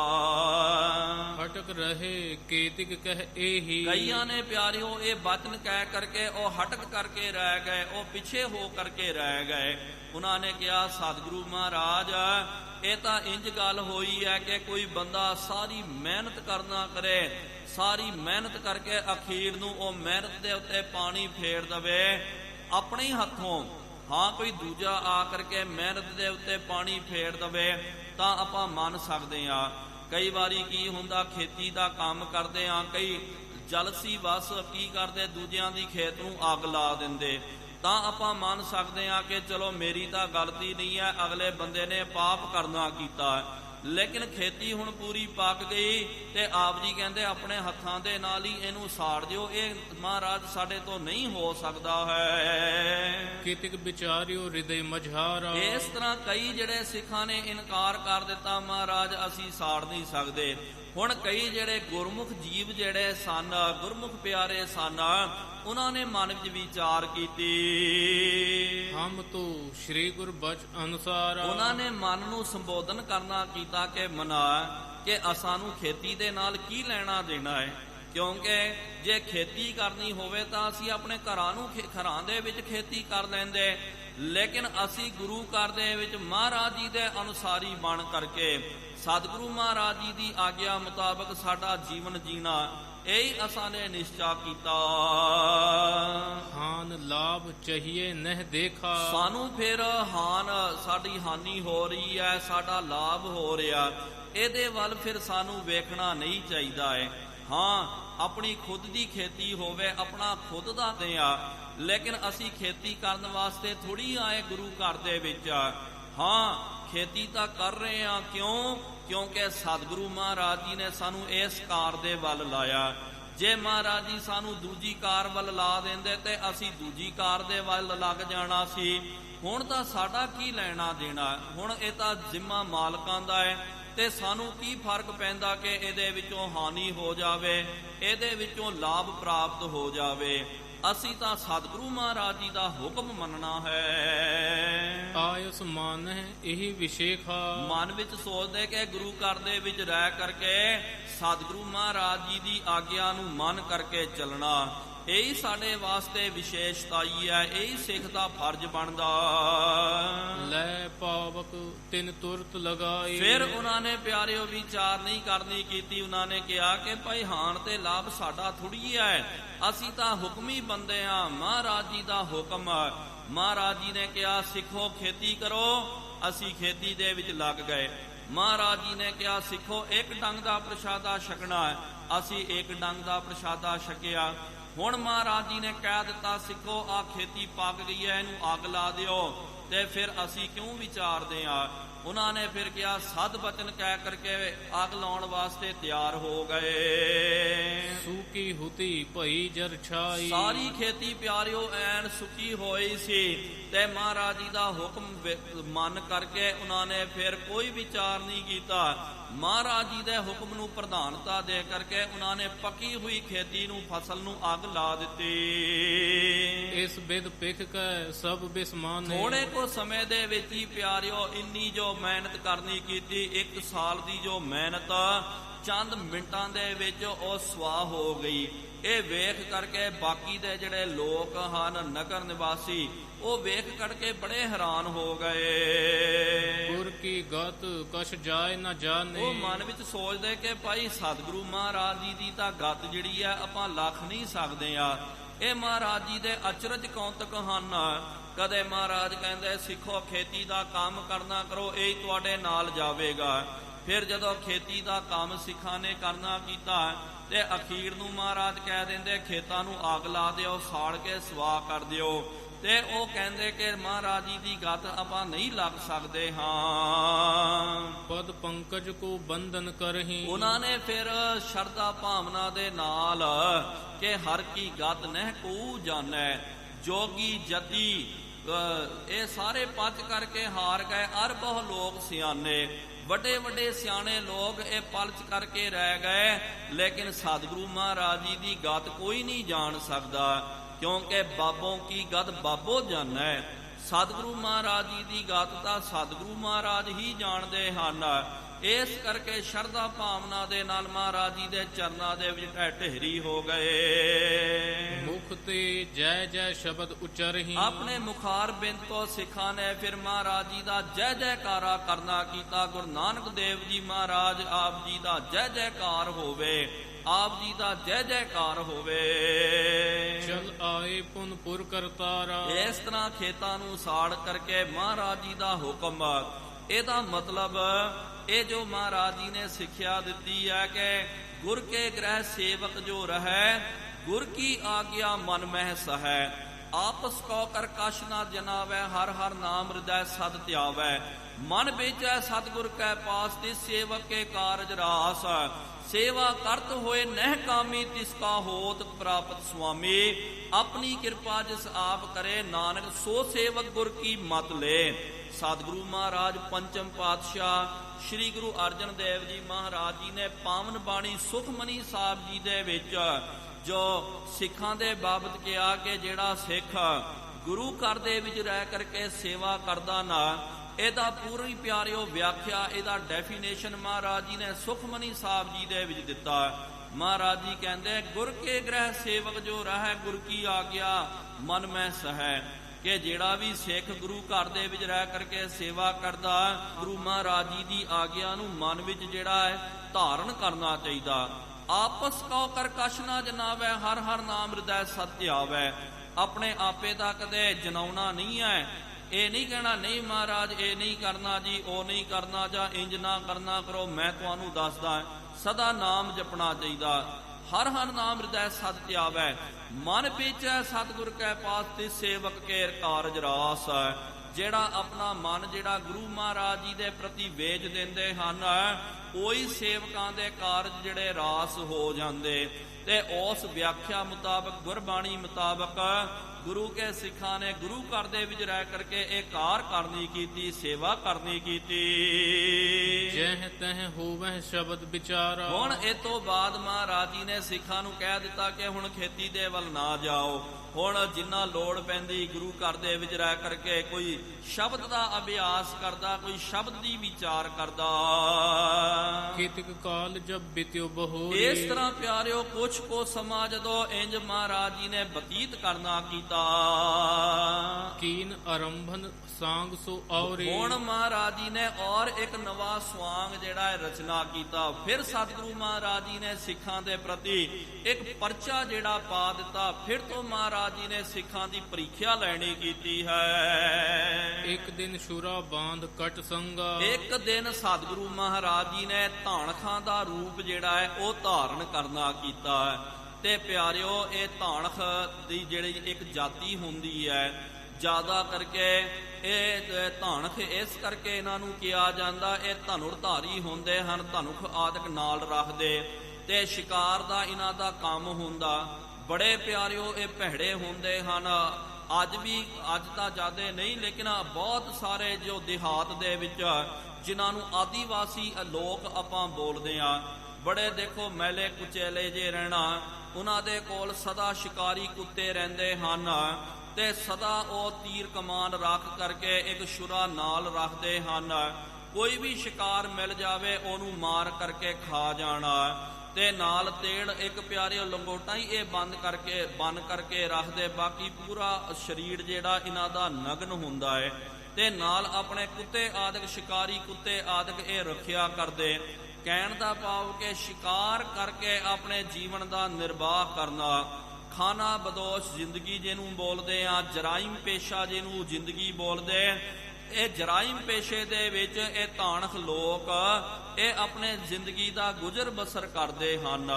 ਤੇ ਜ਼ਿਆਦਾ ਕਰਕੇ ਪਿਆਰਿਓ ਇਹਨਾਂ ਧਾਨਖਾਂ ਨੂੰ ਕਈ ਥਾਵਾਂ ਤੇ ਪਿਆਰਿਓ ਇਹਨਾਂ ਨੂੰ ਧਨੁਖ ਧਾਰੀ ਕਿਹਾ ਜਾਂਦਾ ਹੈ ਤੇ ਇਹਨਾਂ ਦੀ ਕਈ ਵਾਰੀ ਫਿਰ ਤੇ ਤੂਤੀਆਂ ਆਦਿਕ ਵੀ, ਤੁਰੀਆਂ ਆਦਿਕ ਵੀ ਇਹ ਕਈ ਵਾਰੀ ਵਜਾਇਆ ਕਰਦੇ ਹਨ। ਸਤਿਗੁਰੂ ਮਹਾਰਾਜ ਜੀ ਨੇ ਧਾਨਖ ਦਾ ਰੂਪ ਜਿਹੜਾ ਹੈ ਧਾਰਨ ਕਰਨਾ ਕੀਤਾ ਤੇ ਨਾਲ ਵੱਡਾ ਸਾਰਾ ਛੁਰਾ ਜਿਹੜਾ ਹੈ, ਤਿੱਖਾ ਜਿਹਾ ਛੁਰਾ ਮਹਾਰਾਜ ਜੀ ਨੇ ਆਪਣੇ ਕਮਰ ਕੱਸੇ ਦੇ ਨਾਲ ਲੱਕ ਦੇ ਨਾਲ ਬੰਨ ਲਿਆ। ਧਾਨਕ ਰੂਪ ਧਰਿਓ ਸਰਬੰਗਾ, ਧਾਨਖਾਂ ਦਾ ਰੂਪ ਜਿਹੜਾ ਪਿਆਰਿਓ ਆਦੀਵਾਸੀਆਂ ਦਾ, ਸ਼ਿਕਾਰੀਆਂ ਦਾ ਰੂਪ ਜਿਹੜਾ ਮਹਾਰਾਜ ਜੀ ਨੇ ਆਪਣੇ ਤਨ ਦੇ ਉੱਤੇ ਧਾਰਨ ਕਰਨਾ ਕੀਤਾ। ਹੱਥ ਦੇ ਵਿੱਚ ਧਨੁਖ ਬਾਣ ਵੀ ਜਿਹੜਾ ਫੜ ਲਿਆ ਹੈ। ਅਨਿਕ ਸ਼ੂਕਰੀ ਆਗੇ ਕੀਨੇ, ਸਤਿਗੁਰੂ ਮਹਾਰਾਜ ਜੀ ਨੇ ਬਹੁਤ ਜ਼ਿਆਦਾ ਸ਼ੂਕਰ ਜਿਹੜੇ ਹਨ, ਭਾਵ ਕਿ ਸੂਰ ਆਦਿਕ, ਉਹਨਾਂ ਨੂੰ ਵੀ ਆਪਣੇ ਨਾਲ ਉਹਨਾਂ ਨੂੰ ਅੱਗੇ ਕਰ ਲਿਆ। ਕੂਕਰ ਕਿਤਕ ਪਿਸ਼ਾਰੀ ਲੀਨੇ, ਕਈ ਜਿਹੜੇ ਸ਼ਿਕਾਰੀ ਕੁੱਤੇ ਜਿਹੜੇ ਹਨ ਉਹ ਸਤਿਗੁਰੂ ਮਹਾਰਾਜ ਜੀ ਦੇ ਮਗਰ ਹੋ ਗਏ, ਭਾਵ ਕਿ ਇਹੋ ਜਿਹਾ ਵਿਕਰਾਲ ਸਰੂਪ ਜਿਹੜਾ ਭਿਆਨਕ ਰੂਪ ਧਾਨਖਾਂ ਦਾ, ਇਹ ਵੀ ਸਿੱਖਾਂ ਦੀ ਪਰਖ ਕਰਨ ਵਾਸਤੇ ਸਤਿਗੁਰੂ ਮਹਾਰਾਜ ਜੀ ਨੇ ਇਹ ਚੋਜ ਵਰਤਾਉਣਾ ਕੀਤਾ ਕਿ ਭਾਈ ਸਿੱਖਾਂ ਦੇ ਹੌਸਲੇ ਕਿੰਨੇ ਪੱਕੇ ਹਨ, ਇਹਦੀ ਪਰਖ ਕਰਨ ਵਾਸਤੇ। ਕਿਉਂਕਿ ਭਾਈ ਗੁਰਦਾਸ ਸਾਹਿਬ ਜੀ ਨੇ ਕਿਹਾ ਨਾ, ਜੇ ਗੁਰ ਸਵਾਂਗ ਵਰਤਦਾ ਸਿੱਖ ਸਿਦਕ ਨਾ ਹਾਰੇ, ਕਿ ਭਾਈ ਜੇ ਗੁਰੂ ਜਦੋਂ ਕਈ ਵਾਰੀ ਸਵਾਂਗ ਵਰਤਦੇ ਵੀ ਹਨ ਤੇ ਸਿੱਖ ਨੂੰ ਆਪਣਾ ਸਿਦਕ ਜਿਹੜਾ ਕਾਇਮ ਰੱਖਣਾ ਚਾਹੀਦਾ। ਤੇ ਇਹ ਸਿੱਖਾਂ ਦੀ ਪ੍ਰੀਖਿਆ ਲੈਣ ਦੇ ਵਾਸਤੇ ਮਹਾਰਾਜ ਜੀ ਨੇ ਧਾਨਖ ਦਾ ਰੂਪ ਧਾਰਨ ਕੀਤਾ। ਕਈ ਸਾਰੇ ਸੂਰ ਆਦਿਕ ਤੇ ਨਿਕਸ ਵਹਿਰ ਭੇ ਠਾਂਢੇ, ਇਸ ਤਰ੍ਹਾਂ ਆਪਣੇ ਨਗਰ ਦੇ ਵਿੱਚੋਂ ਨਿਕਲ ਕਰਕੇ, ਕਰਤਾਰਪੁਰ ਸਾਹਿਬ ਤੋਂ ਨਿਕਲ ਕਰਕੇ ਸਤਿਗੁਰੂ ਮਹਾਰਾਜ ਨਗਰ ਦੇ ਬਾਰ-ਬਾਰ ਆ ਕਰਕੇ ਖੜ ਗਏ। ਸਿੱਖਨ ਦੇਖ ਬਿਸਮਤਾ ਬਾਢੇ, ਜਿਹੜੇ ਵੀ ਸਿੱਖ ਮਹਾਰਾਜ ਜੀ ਦੇ ਦਰਸ਼ਨ ਦਿਦਾਰੇ ਕਰਨ ਵਾਸਤੇ ਜਥੇ ਬਣਾ ਕਰਕੇ ਆਉਂਦੇ, ਮਹਾਰਾਜ ਜੀ ਮੁੱਖ ਰਾਸਤੇ ਤੇ ਜਾ ਕਰਕੇ ਖੜ ਗਏ, ਜਿਹੜਾ ਰਾਸਤਾ ਕਰਤਾਰਪੁਰ ਸਾਹਿਬ ਦੀ ਧਰਮਸ਼ਾਲਾ ਦੇ ਵੱਲ ਜਾਂਦਾ। ਜਦੋਂ ਕਈ ਬਾਹਰੀ ਸਿੱਖ ਉਹਨਾਂ ਨੇ ਵੇਖਿਆ, ਆਪਸ ਦੇ ਵਿੱਚ ਕੋਈ ਖੁਸਰ ਫੁਸਰ ਕਰਦਾ, ਪੁੱਛਦਾ ਕਿ ਲੱਗਦਾ ਭਾਈ ਇਹੀ ਗੁਰੂ ਨਾਨਕ ਹੈ। ਕੋਈ ਕਹਿੰਦਾ ਨਹੀਂ ਭਾਈ ਇਹ ਕਿਸ ਤਰ੍ਹਾਂ ਹੋ ਸਕਦੇ ਹਨ, ਉਹ ਤਾਂ ਮੰਜੀ ਥਾਪ ਕੀਆ ਵਰਤਾਰਾ, ਉਹ ਤਾਂ ਮੰਜੀ ਸਾਹਿਬ ਦੇ ਉੱਤੇ ਬਹਿੰਦੇ। ਤੇ ਕਈਆਂ ਨੂੰ ਜਦੋਂ ਪਤਾ ਲੱਗ ਜਾਂਦਾ ਕਿ ਭਾਈ ਇਹ ਤਾਂ ਗੁਰੂ ਸਾਹਿਬ ਜੀ ਹਨ, ਗੁਰੂ ਨਾਨਕ ਦੇਵ ਜੀ ਮਹਾਰਾਜ, ਉਹਨਾਂ ਦੀ ਪਿਆਰਿਓ ਵਿਸਮਤਾ ਜਿਹੜੀ ਹੈ ਬਹੁਤ ਵੱਧ ਜਾਂਦੀ, ਬੜੇ ਹੈਰਾਨ ਹੋ ਜਾਂਦੇ। ਰਹੀ ਨ ਸ਼ਰਧਾ ਅਧਿਕ ਡੁਲਾਏ, ਉਹਨਾਂ ਦੀ ਸ਼ਰਧਾ ਪਿਆਰਿਓ ਟੁੱਟ ਗਈ, ਡੋਲ ਮਨ ਉਹਨਾਂ ਦਾ ਜਿਹੜਾ ਡੋਲ ਗਿਆ ਹੈ ਤੇ ਮਨ ਵਿੱਚ ਸੋਚਦੇ ਕਿ ਭਾਈ ਇਹ ਤਾਂ ਸ਼ਿਕਾਰੀ ਇੰਨੇ ਭੈੜੇ ਬਣ ਗਏ। ਇਹ ਛੁਰਾ ਮਹਾਰਾਜ ਜੀ ਨੇ ਰੱਖਣਾ ਕੀਤਾ, ਤੀਰ ਕਮਾਨ ਰੱਖ ਲਿਆ, ਸ਼ਿਕਾਰੀ ਕੁੱਤਿਆਂ ਨੂੰ ਨਾਲ ਰੱਖ ਲਿਆ। ਉਹਨਾਂ ਦੀ ਸ਼ਰਧਾ ਪਿਆਰਿਓ ਜਾਂਦੀ ਰਹੀ। ਪੌਣ ਜ਼ੋਰ ਜਿਉ ਬਿਟਪ ਹਿਲਾਏ, ਕਵੀ ਰਾਜ ਜੀ ਨੇ ਇੱਕ ਬੜਾ ਪਿਆਰਾ ਦ੍ਰਿਸ਼ਟਾਂਤ ਦਿੱਤਾ। ਕਹਿੰਦੇ ਕਿ ਭਾਈ ਵੱਡੇ ਵੱਡੇ ਜਿਹੜੇ ਦਰਖਤ ਹੁੰਦੇ ਹਨ, ਜਦੋਂ ਪਿਆਰਿਓ ਬਹੁਤ ਜ਼ਿਆਦੀ ਹਨੇਰੀ ਵਗ ਜਾਵੇ, ਬਹੁਤ ਹਵਾ ਵਗਦੀ ਹੈ ਤੇ ਕਈ ਵਾਰੀ ਆਪਾਂ ਕਹਿ ਨਹੀਂ ਸਕਦੇ, ਆਪਾਂ ਜਦੋਂ ਗਰੰਟੀਆਂ ਦਿੰਦੇ ਆ ਕਿ ਭਾਈ ਜੋ ਮਰਜ਼ੀ ਹੋ ਜਾਵੇ ਇਹ ਦਰਖਤ ਹਲ ਨਹੀਂ ਸਕਦਾ। ਕਈ ਵਾਰੀ ਬਹੁਤ ਜ਼ੋਰ ਦੇ ਜਦੋਂ ਹਵਾ ਦੇ ਥਪੇੜੇ ਵੱਜਦੇ ਹਨ, ਵੱਡੇ ਵੱਡੇ ਦਰਖਤ ਜਿਹੜੇ ਪਿਆਰਿਓ ਉਹ ਜ਼ਮੀਦੋਸ਼ ਹੋ ਜਾਂਦੇ, ਉਹ ਟੁੱਟ ਕਰਕੇ ਧਰਤੀ ਤੇ ਗਿਰ ਜਾਂਦੇ ਹਨ। ਇਸ ਤਰ੍ਹਾਂ ਕਈ ਜਿਹੜੇ ਗਰੰਟੀ ਦਿੰਦੇ ਸਨ, ਕਹਿੰਦੇ ਸੀ ਕਿ ਜੋ ਮਰਜ਼ੀ ਹੋ ਜਾਵੇ, ਸਾਡੇ ਮਨ ਦੇ ਵਿੱਚ ਪੱਕੀ ਸ਼ਰਧਾ ਹੈ, ਅਸੀਂ ਕਦੇ ਗੁਰੂ ਘਰ ਤੋਂ ਡੋਲਣਾ ਨਹੀਂ ਹੈ। ਇਹੋ ਜਿਹੇ ਵੀ ਲੋਕ ਜਿਹੜੇ ਪਿਆਰਿਓ ਡੋਲ ਗਏ। ਤਜਿਓ ਸੰਗ ਪੁਰ ਬੈਠੇ ਆਈ, ਉਹਨਾਂ ਨੇ ਮਹਾਰਾਜ ਜੀ ਦਾ ਸਾਥ ਛੱਡ ਦਿੱਤਾ। ਉਹਨਾਂ ਨੂੰ ਲੱਗਿਆ ਕਿ ਲੱਗਦਾ ਸਤਿਗੁਰੂ ਮਹਾਰਾਜ ਮਸਤਾਨੇ ਹੋ ਗਏ, ਝੱਲੇ ਹੋ ਗਏ, ਪਾਗਲ ਹੋ ਗਏ। ਇਹ ਮਨ ਵਿੱਚ ਵਿਚਾਰ ਆ ਕਰਕੇ ਉਹ ਕਈ ਨਗਰਾਂ ਨੂੰ ਚੱਲ ਗਏ, ਕਈ ਕਰਤਾਰਪੁਰ ਦੇ ਵਿੱਚ, ਕਈ ਆਪਣੇ ਆਪਣੇ ਘਰਾਂ ਨੂੰ ਭੱਜ ਗਏ। ਮਿਲਹਿ ਪਰਸਪਰ ਗਿਰਾ ਅਲਾਈ, ਫਿਰ ਮਿਲ ਕਰਕੇ ਆਪਸ ਦੇ ਵਿੱਚ ਇਹੀ ਚਰਚਾ ਕਰਦੇ ਸਤਿਗੁਰਾਂ ਦੀ। ਸ੍ਰੀ ਗੁਰ ਤੋ ਅਬ ਭਏ ਦੀਵਾਨੇ, ਉਹ ਕਹਿੰਦੇ ਕਿ ਭਾਈ ਲੱਗਦਾ ਸਤਿਗੁਰੂ ਗੁਰੂ ਨਾਨਕ ਦੇਵ ਜੀ ਮਹਾਰਾਜ ਦੀਵਾਨੇ ਹੋ ਗਏ। ਦੀਵਾਨੇ ਦਾ ਮਤਲਬ ਜਿਹਨੂੰ ਆਪਾਂ ਪਾਗਲ ਬੋਲਦੇ ਆਂ, ਬੌਰਾ ਬੋਲਦੇ ਆਂ, ਝੱਲਾ ਬੋਲਦੇ ਆਂ, ਤੇ ਕਹਿੰਦੇ ਸਤਿਗੁਰੂ ਮਹਾਰਾਜ ਦੀਵਾਨੇ ਪਾਗਲ ਹੋ ਗਏ। ਕਰਨ ਕੁਕਰਮ ਜੇ ਅਸਮਨ ਠਾਨੇ, ਇਹੋ ਜਿਹੇ ਕੁਕਰਮ ਕਰਨ ਵਾਸਤੇ ਸਤਿਗੁਰੂ ਮਹਾਰਾਜ ਜੀ ਨੇ ਆਪਣਾ ਮਨ ਬਣਾ ਲਿਆ। ਦੇਖਿਓ ਧਾਨਕ ਦਾ ਰੂਪ ਸਤਿਗੁਰੂ ਮਹਾਰਾਜ ਜੀ ਨੇ ਧਾਰਨ ਕੀਤਾ, ਆਦੀਵਾਸੀਆਂ ਦਾ। ਬੜਾ ਪਿਆਰਿਓ ਇਹਨਾਂ ਧਾਨਕਾਂ ਦਾ ਰੂਪ ਜਿਹੜਾ ਬੜਾ ਵਿਕਰਾਲ ਹੁੰਦਾ ਸੀ, ਬੜਾ ਭਿਆਨਕ ਇਹਨਾਂ ਦਾ ਰੂਪ ਹੁੰਦਾ। ਵੇਖ ਕਰਕੇ ਹੀ ਬੰਦਾ ਜਿਹੜਾ ਕੰਬ ਜਾਂਦਾ। ਅੱਜ ਵੀ ਕਈ ਵਾਰੀ ਆਪ ਜੀ ਵੇਖਿਓ ਬਹੁਤ ਦੇਹਾਤਾਂ ਦੇ ਵਿੱਚ, ਜੰਗਲਾਂ ਦੇ ਵਿੱਚ ਇਹ ਜਿਹੜੇ ਲੋਕ ਹੁੰਦੇ ਹਨ ਸ਼ਿਕਾਰੀ, ਜਰਾਇਮ ਪੇਸ਼ਾ ਜਿਨ੍ਹਾਂ ਦਾ ਹੁੰਦਾ, ਤੇ ਫਿਰ ਉਹਨਾਂ ਨੂੰ ਵੇਖਿਓ ਸਰੀਰ ਵੀ ਬੜੇ ਸਖਤ ਹੁੰਦੇ ਹਨ। ਵੇਖ ਕਰਕੇ ਹੀ ਬੰਦਾ ਡਰ ਜਾਂਦਾ, ਕੰਬ ਜਾਂਦਾ। ਇਸ ਤਰ੍ਹਾਂ ਮਹਾਰਾਜ ਜੀ ਨੇ ਵਿਕਰਾਲ ਸਰੂਪ, ਬੜਾ ਭਿਆਨਕ ਸਰੂਪ ਧਾਰਨ ਕਰਨਾ ਕੀਤਾ। ਰਹਿਨ ਸੰਗ ਕਿਉਹੂ ਨਹਿ ਬਨਹੀ, ਉਹ ਆਪਸ ਦੇ ਵਿੱਚ ਕਹਿੰਦੇ ਕਿ ਹੁਣ ਸਤਿਗੁਰੂ ਮਹਾਰਾਜ ਜੀ ਦੇ ਨਾਲ ਰਹਿਣਾ ਕਿਸ ਤਰ੍ਹਾਂ ਬਣ ਸਕਦਾ ਹੈ। ਹੁਣ ਆਪਾਂ ਕੀ ਮੂੰਹ ਲੈ ਕਰਕੇ ਲੋਕਾਂ ਨੂੰ ਬੋਲਾਂਗੇ? ਲੋਕਾਂ ਨੇ ਕਹਿਣਾ ਲਓ ਜੀ ਸਿੱਖੋ, ਤੁਸੀਂ ਕਹਿੰਦੇ ਸੀ ਨਾ ਤੁਹਾਡਾ ਗੁਰੂ ਬਹੁਤ ਵਧੀਆ ਹੈ, ਲੇਕਿਨ ਤੁਹਾਡਾ ਗੁਰੂ ਤਾਂ ਪਾਗਲ ਹੋ ਗਿਆ, ਤੁਹਾਡਾ ਗੁਰੂ ਤਾਂ ਧਾਨਕ ਸ਼ਿਕਾਰੀ ਬਣ ਗਿਆ। ਤੇ ਹੁਣ ਇਸ ਤਰ੍ਹਾਂ ਹੁਣ ਮਹਾਰਾਜ ਜੀ ਦੇ ਨਾਲ ਆਪਾਂ ਕੀ ਮੂੰਹ ਲੈ ਕਰਕੇ ਰਹਿਣਾ ਕਰੀਏ? ਜੇ ਆਪਾਂ ਮਹਾਰਾਜ ਜੀ ਦੇ ਨਾਲ ਵੀ ਰਹਿੰਦੇ ਆ ਤੇ ਸਾਨੂੰ ਵੀ ਧਾਨਕਾਂ ਦਾ ਰੂਪ ਧਾਰਨ ਕਰਨਾ ਪਵੇਗਾ। ਮਹਾਰਾਜ ਜੀ ਦੀ ਤਾਂ ਬੇਇੱਜ਼ਤੀ ਹੋਵੇਗੀ, ਨਾਲ ਸਾਡੀ ਵੀ ਬੇਇੱਜ਼ਤੀ ਹੋਵੇਗੀ। ਲੋਕਾਂ ਨੇ ਕਹਿਣਾ ਲਓ ਵਧੀਆ ਆਪਣਾ ਮੂੰਹ ਕਾਲਾ ਕਰ ਲਿਆ, ਵਧੀਆ ਤੁਸੀਂ ਤਾਂ ਗੰਦੇ ਸ਼ਿਕਾਰੀ ਬਣ ਗਏ, ਮੈਲੇ ਕੁਚੈਲੇ ਬਣ ਗਏ। ਅਟਪਟ ਬਚਨ ਬਦਨ ਤੇ ਭਨਹੀ, ਨਾਲ ਸਤਿਗੁਰੂ ਮਹਾਰਾਜ ਬਚਨ ਗੁੱਸੇ ਦੇ ਨਾਲ ਕਈ ਵਾਰੀ ਮਹਾਰਾਜ ਜੀ ਊਲ ਫਜ਼ੂਲ ਗਾਲਾਂ ਵੀ ਕੱਢ ਕੇ ਉਹਨਾਂ ਨੂੰ ਭਜਾ ਦਿੰਦੇ। ਕਰੂਰ ਸਰੂਪ ਨਾ ਦੇਖਿਓ ਜਾਈ, ਸਾਰੇ ਕਹਿੰਦੇ ਕਿ ਇਹੋ ਜਿਹਾ ਵਿਕਰਾਲ ਮਹਾਰਾਜ ਜੀ ਨੇ ਜੋ ਧਾਨਕ ਦਾ ਰੂਪ ਧਾਰਨ ਕਰਨਾ ਕੀਤਾ, ਉਹਦੀ ਕਲਪਨਾ ਤਾਂ ਕੀ, ਉਹਨੂੰ ਆਪਾਂ ਵੇਖ ਵੀ ਨਹੀਂ ਸਕਦੇ ਆ। ਵੇਖ ਕਰਕੇ ਹੀ ਸਤਿਗੁਰੂ ਮਹਾਰਾਜ ਜੀ ਨੂੰ ਭੈ ਉਤਪੰਨ ਹੋ ਰਿਹਾ। ਪਹਿਲੇ ਜਦੋਂ ਮਹਾਰਾਜ ਮੰਜੀ ਸਾਹਿਬ ਤੇ ਸਜਦੇ ਸੀ, ਦੀਵਾਨ ਲਾਉਂਦੇ ਸੀ, ਕਿੰਨਾ ਵਧੀਆ ਮਹਾਰਾਜ ਜੀ ਦਾ ਮੁਖਾਰ ਬਿੰਦ ਮੁਖੜਾ ਹੁੰਦਾ। ਵੇਖ ਮਨ ਨੂੰ ਇਹ ਚਾਹ ਹੁੰਦਾ ਸੀ ਕਿ ਮਹਾਰਾਜ ਜੀ ਦੇ ਦਰਸ਼ਨ ਕਰਨਾ ਕਰੀਏ, ਲੇਕਿਨ ਹੁਣ ਮਹਾਰਾਜ ਜੀ ਦਾ ਇੰਨਾ ਵਿਕਰਾਲ ਸਰੂਪ ਬਣ ਗਿਆ, ਉਹਨੂੰ ਆਪਾਂ ਵੇਖ ਵੀ ਨਹੀਂ ਸਕਦੇ। ਸੂਕਰ ਕੂਕਰ ਨਿਜ ਸੰਗ ਨਾਲ ਆਪਣੇ ਮਹਾਰਾਜ ਜੀ ਨੇ ਕੁੱਤਿਆਂ ਨੂੰ, ਸੂਰਾਂ ਨੂੰ ਆਪਣੇ ਨਾਲ ਲਾ ਲਿਆ, ਉਹਨਾਂ ਨੂੰ ਲੈ ਕਰਕੇ ਫਿਰ ਰਹੇ ਹਨ। ਇੱਕ ਲਹਿਣੇ ਨਹਿ ਤਿਆਗਿਓ ਸਾਥ, ਇਸ ਤਰ੍ਹਾਂ ਪਿਆਰਿਓ ਕਈ ਜਿਹੜੇ ਆਏ ਸੀ ਨਾ, ਉਹਨਾਂ ਦੀ ਵੀ ਜੋ ਸ਼ਰਧਾ ਸੀ ਨਾ ਉਹ ਡੋਲ ਗਈ, ਉਹ ਵੀ ਥਿਰਕ ਗਏ। ਤਾਂ ਹੀ ਤਾਂ ਆਪਾਂ ਰੋਜ਼ ਪਿਆਰਿਓ ਇਹ ਇੱਕ ਬੇਨਤੀ ਦੇ ਵਿੱਚ ਆਪਾਂ ਅਰਦਾਸ ਕਰਦੇ ਆਂ, ਸ਼ਬਦ ਪੜ੍ਹਦੇ ਆਂ ਕਿ ਡੋਲਨ ਤੇ ਰੱਖੋ ਪ੍ਰਭੂ ਨਾਨਕ ਦੇ ਕਰ ਹੱਥ।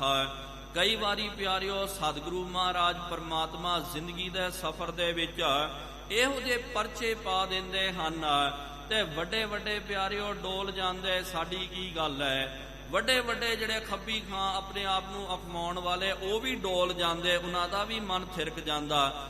ਫਿਰ ਬਾਅਦ ਵਿੱਚ ਅਫਸੋਸ ਹੁੰਦਾ ਕਿ ਮਨਾ ਮੈਂ ਤਾਂ ਥਿਰਕ ਗਿਆ, ਮੈਂ ਡੋਲ ਗਿਆ।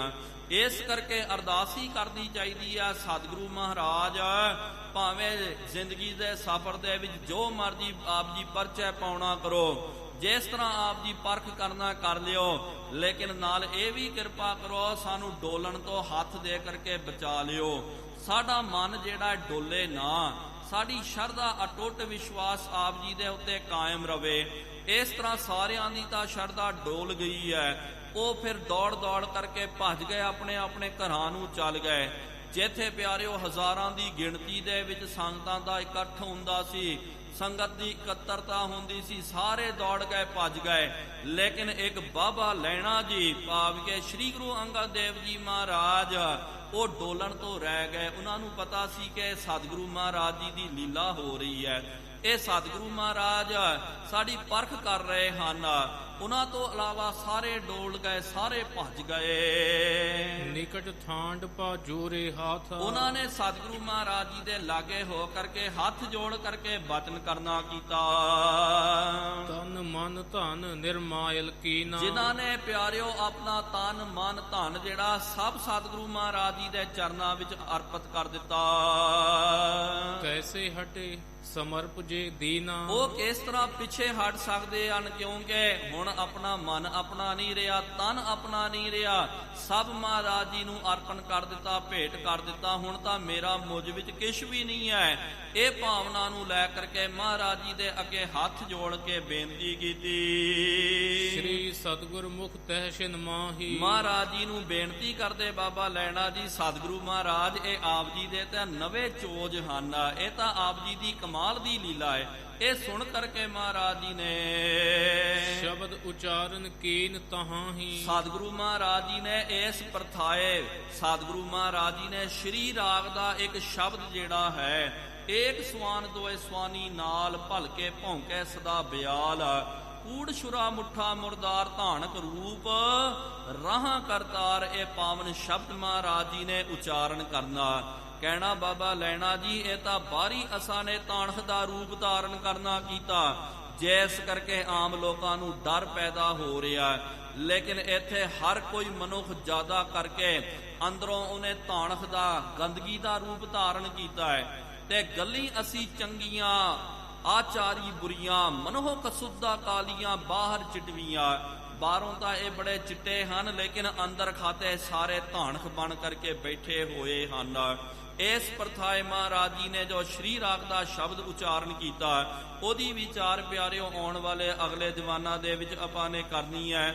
ਹੁਣ ਇਨੀਆਂ ਕੋ ਬੇਨਤੀ, ਆਓ ਸਾਰੇ ਗੱਜ ਵੱਜ ਕਰਕੇ ਫਤਿਹ ਬੁਲਾਈਏ। ਵਾਹਿਗੁਰੂ ਜੀ ਕਾ ਖਾਲਸਾ, ਵਾਹਿਗੁਰੂ ਜੀ ਕੀ ਫਤਿਹ। ਅਚੁੱਤ ਹੈ ਪਾਰ ਬ੍ਰਹਮ, ਅਬਨਾਸੀ ਅਘਨਾਸ, ਹੇ ਪੂਰਨ ਹੈ ਸਰਬ ਮੈਂ ਦੁਖ ਭੰਜਨ ਗੁਣਤਾਸ। ਹੇ ਸੰਗੀ ਹੈ ਨਿਰੰਕਾਰ, ਹੈ ਨਿਰਗੁਣ ਸਭ ਟੇਕਾ। ਹੇ ਗੋਬਿੰਦ ਹੈ ਗੁਣ ਨਿਧਾਨ, ਜਾਂ ਕੈ ਸਦਾ ਵਿਵੇਕ। ਹੇ ਅਪਰੰਪਰ ਹਰ ਹਰੇ, ਹੈ ਪੀ ਹੋਵਨਹਾਰ। ਹੇ ਸੰਤਾਂ ਕੈ ਸਦਾ ਸੰਗ, ਨਿਧਾਰਾ ਆਧਾਰ। ਹੇ ਠਾਕੁਰ ਹਉ ਦਾਸਰੋ, ਮੈਂ ਨਿਰਗੁਣ ਗੁਣ ਨਹੀਂ ਕੋਏ। ਨਾਨਕ ਦੀਜੈ ਨਾਮਦਾਨ, ਰਾਖਾਂ ਹੀਐ ਪਰੋਏ। ਆਏ ਪ੍ਰਭ ਸ਼ਰਨਾਗਤੀ, ਕਿਰਪਾ ਨਿਧ ਦਇਆਲ। ਏਕ ਅੱਖਰ ਹਰ ਮਨ ਬਸਤ, ਨਾਨਕ ਹੋਤ ਨਿਹਾਲ। ਵਾਹਿਗੁਰੂ ਨਾਮ ਜਹਾਜ ਹੈ, ਚੜ੍ਹੈ ਸੋ ਉਤਰੈ ਪਾਰ। ਜੋ ਸ਼ਰਧਾ ਕਰ ਸੇਵੰਦੇ, ਗੁਰ ਪਾਰ ਉਤਾਰਨ ਹਾਰ। ਕਥਾ ਨਿੰਦਾ ਪ੍ਰਤ ਹੋਤ ਹੈ, ਸੁਣਹੁ ਸੋ ਸਿੰਘ ਸੁਜਾਨ। ਗੁਰੂ ਗੋਬਿੰਦ ਸਿੰਘ ਜੀ ਸਦਾ ਕਰੈ ਕਲਿਆਣ। ਨਾਨਕ ਗੁਰੂ ਗੋਬਿੰਦ ਸਿੰਘ ਜੀ ਸਦਾ ਕਰੈ ਕਲਿਆਣ। ਇੱਕ ਓੰਕਾਰ ਸਤਨਾਮ ਕਰਤਾ ਪੁਰਖ, ਨਿਰਭਉ ਨਿਰਵੈਰ ਅਕਾਲ ਮੂਰਤ। ਅਜੂਨੀ ਸੈਭੰ ਗੁਰ ਪ੍ਰਸਾਦ ਜਪ। ਆਦ ਸੱਚ ਜੁਗਾਦ ਸੱਚ, ਹੈ ਵੀ ਸੱਚ। ਨਾਨਕ ਹੋਸੀ ਵੀ ਸੱਚ। ਇੱਕ ਓੰਕਾਰ ਸਤਨਾਮ ਕਰਤਾ ਪੁਰਖ, ਨਿਰਭਉ ਨਿਰਵੈਰ ਅਕਾਲ ਮੂਰਤ।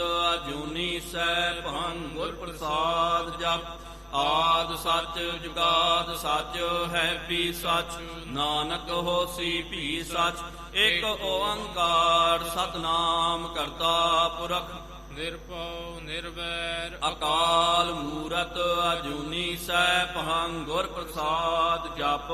ਆਦ ਸੱਚ ਜੁਗਾਦ ਸੱਚ, ਹੈ ਵੀ ਸੱਚ। ਨਾਨਕ ਹੋਸੀ ਵੀ ਸੱਚ। ਇੱਕ ਓੰਕਾਰ ਸਤਨਾਮ ਕਰਤਾ ਪੁਰਖ, ਨਿਰਭਉ ਨਿਰਵੈਰ ਅਕਾਲ ਮੂਰਤ।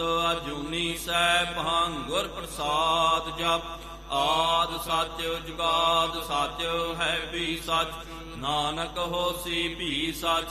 ਇਕ ਓੰਕਾਰ ਸਤਨਾਮ ਕਰਤਾ ਪੁਰਖ, ਨਿਰਭਉ ਨਿਰਵੈਰ ਅਕਾਲ ਮੂਰਤ, ਅਜੂਨੀ ਸੈਭੰ ਗੁਰ ਪ੍ਰਸਾਦ। ਜਪ ਆਦ ਸੱਚ ਜੁਗਾਦ ਸੱਚ ਹੈ ਵੀ ਸੱਚ, ਨਾਨਕ ਹੋਸੀ ਵੀ ਸੱਚ।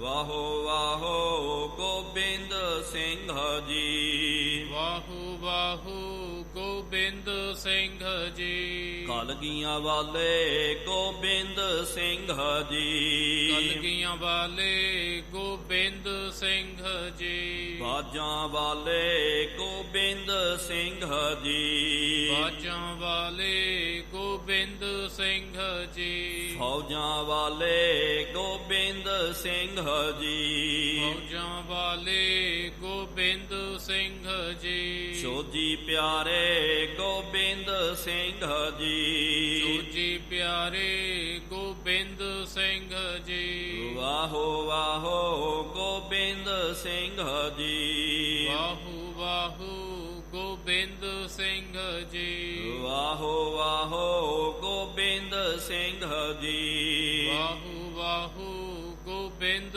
ਸਿੰਘ ਜੀ। ਧੰਨ ਧੰਨ ਸਾਹਿਬ ਸ੍ਰੀ ਗੁਰੂ ਨਾਨਕ ਦੇਵ ਜੀ ਮਹਾਰਾਜ, ਧੰਨ ਧੰਨ ਸਾਹਿਬ ਸ੍ਰੀ ਗੁਰੂ ਗੋਬਿੰਦ ਸਿੰਘ ਸਾਹਿਬ ਜੀਓ ਮਹਾਰਾਜ, ਧੰਨ ਧੰਨ ਸਾਹਿਬ ਸ੍ਰੀ ਗੁਰੂ ਗ੍ਰੰਥ ਸਾਹਿਬ ਜੀਓ ਮਹਾਰਾਜ। ਆਪ ਜੀ ਦੇ ਪਾਵਨ ਪਵਿੱਤਰ ਅਸਥਾਨ ਤਖਤ ਸੱਚਖੰਡ ਸਜੇ ਹੋਏ ਪਾਵਨ ਦੀਵਾਨਾਂ ਦੇ ਵਿੱਚ ਗੁਰ ਇਤਿਹਾਸ ਦੀਆਂ ਕਥਾ ਵਿਚਾਰਾਂ ਹੋਈਆਂ। ਕਥਾ ਵਿਚਾਰਾਂ ਕਰਦਿਆਂ ਬੇਅੰਤ ਗਲਤੀਆਂ ਹੋ ਗਈਆਂ ਜੀਓ, ਮਾਫੀ ਬਖਸ਼ਣੀ ਅੱਗੇ ਤੋਂ ਸਮਰੱਥਾ ਹੈ।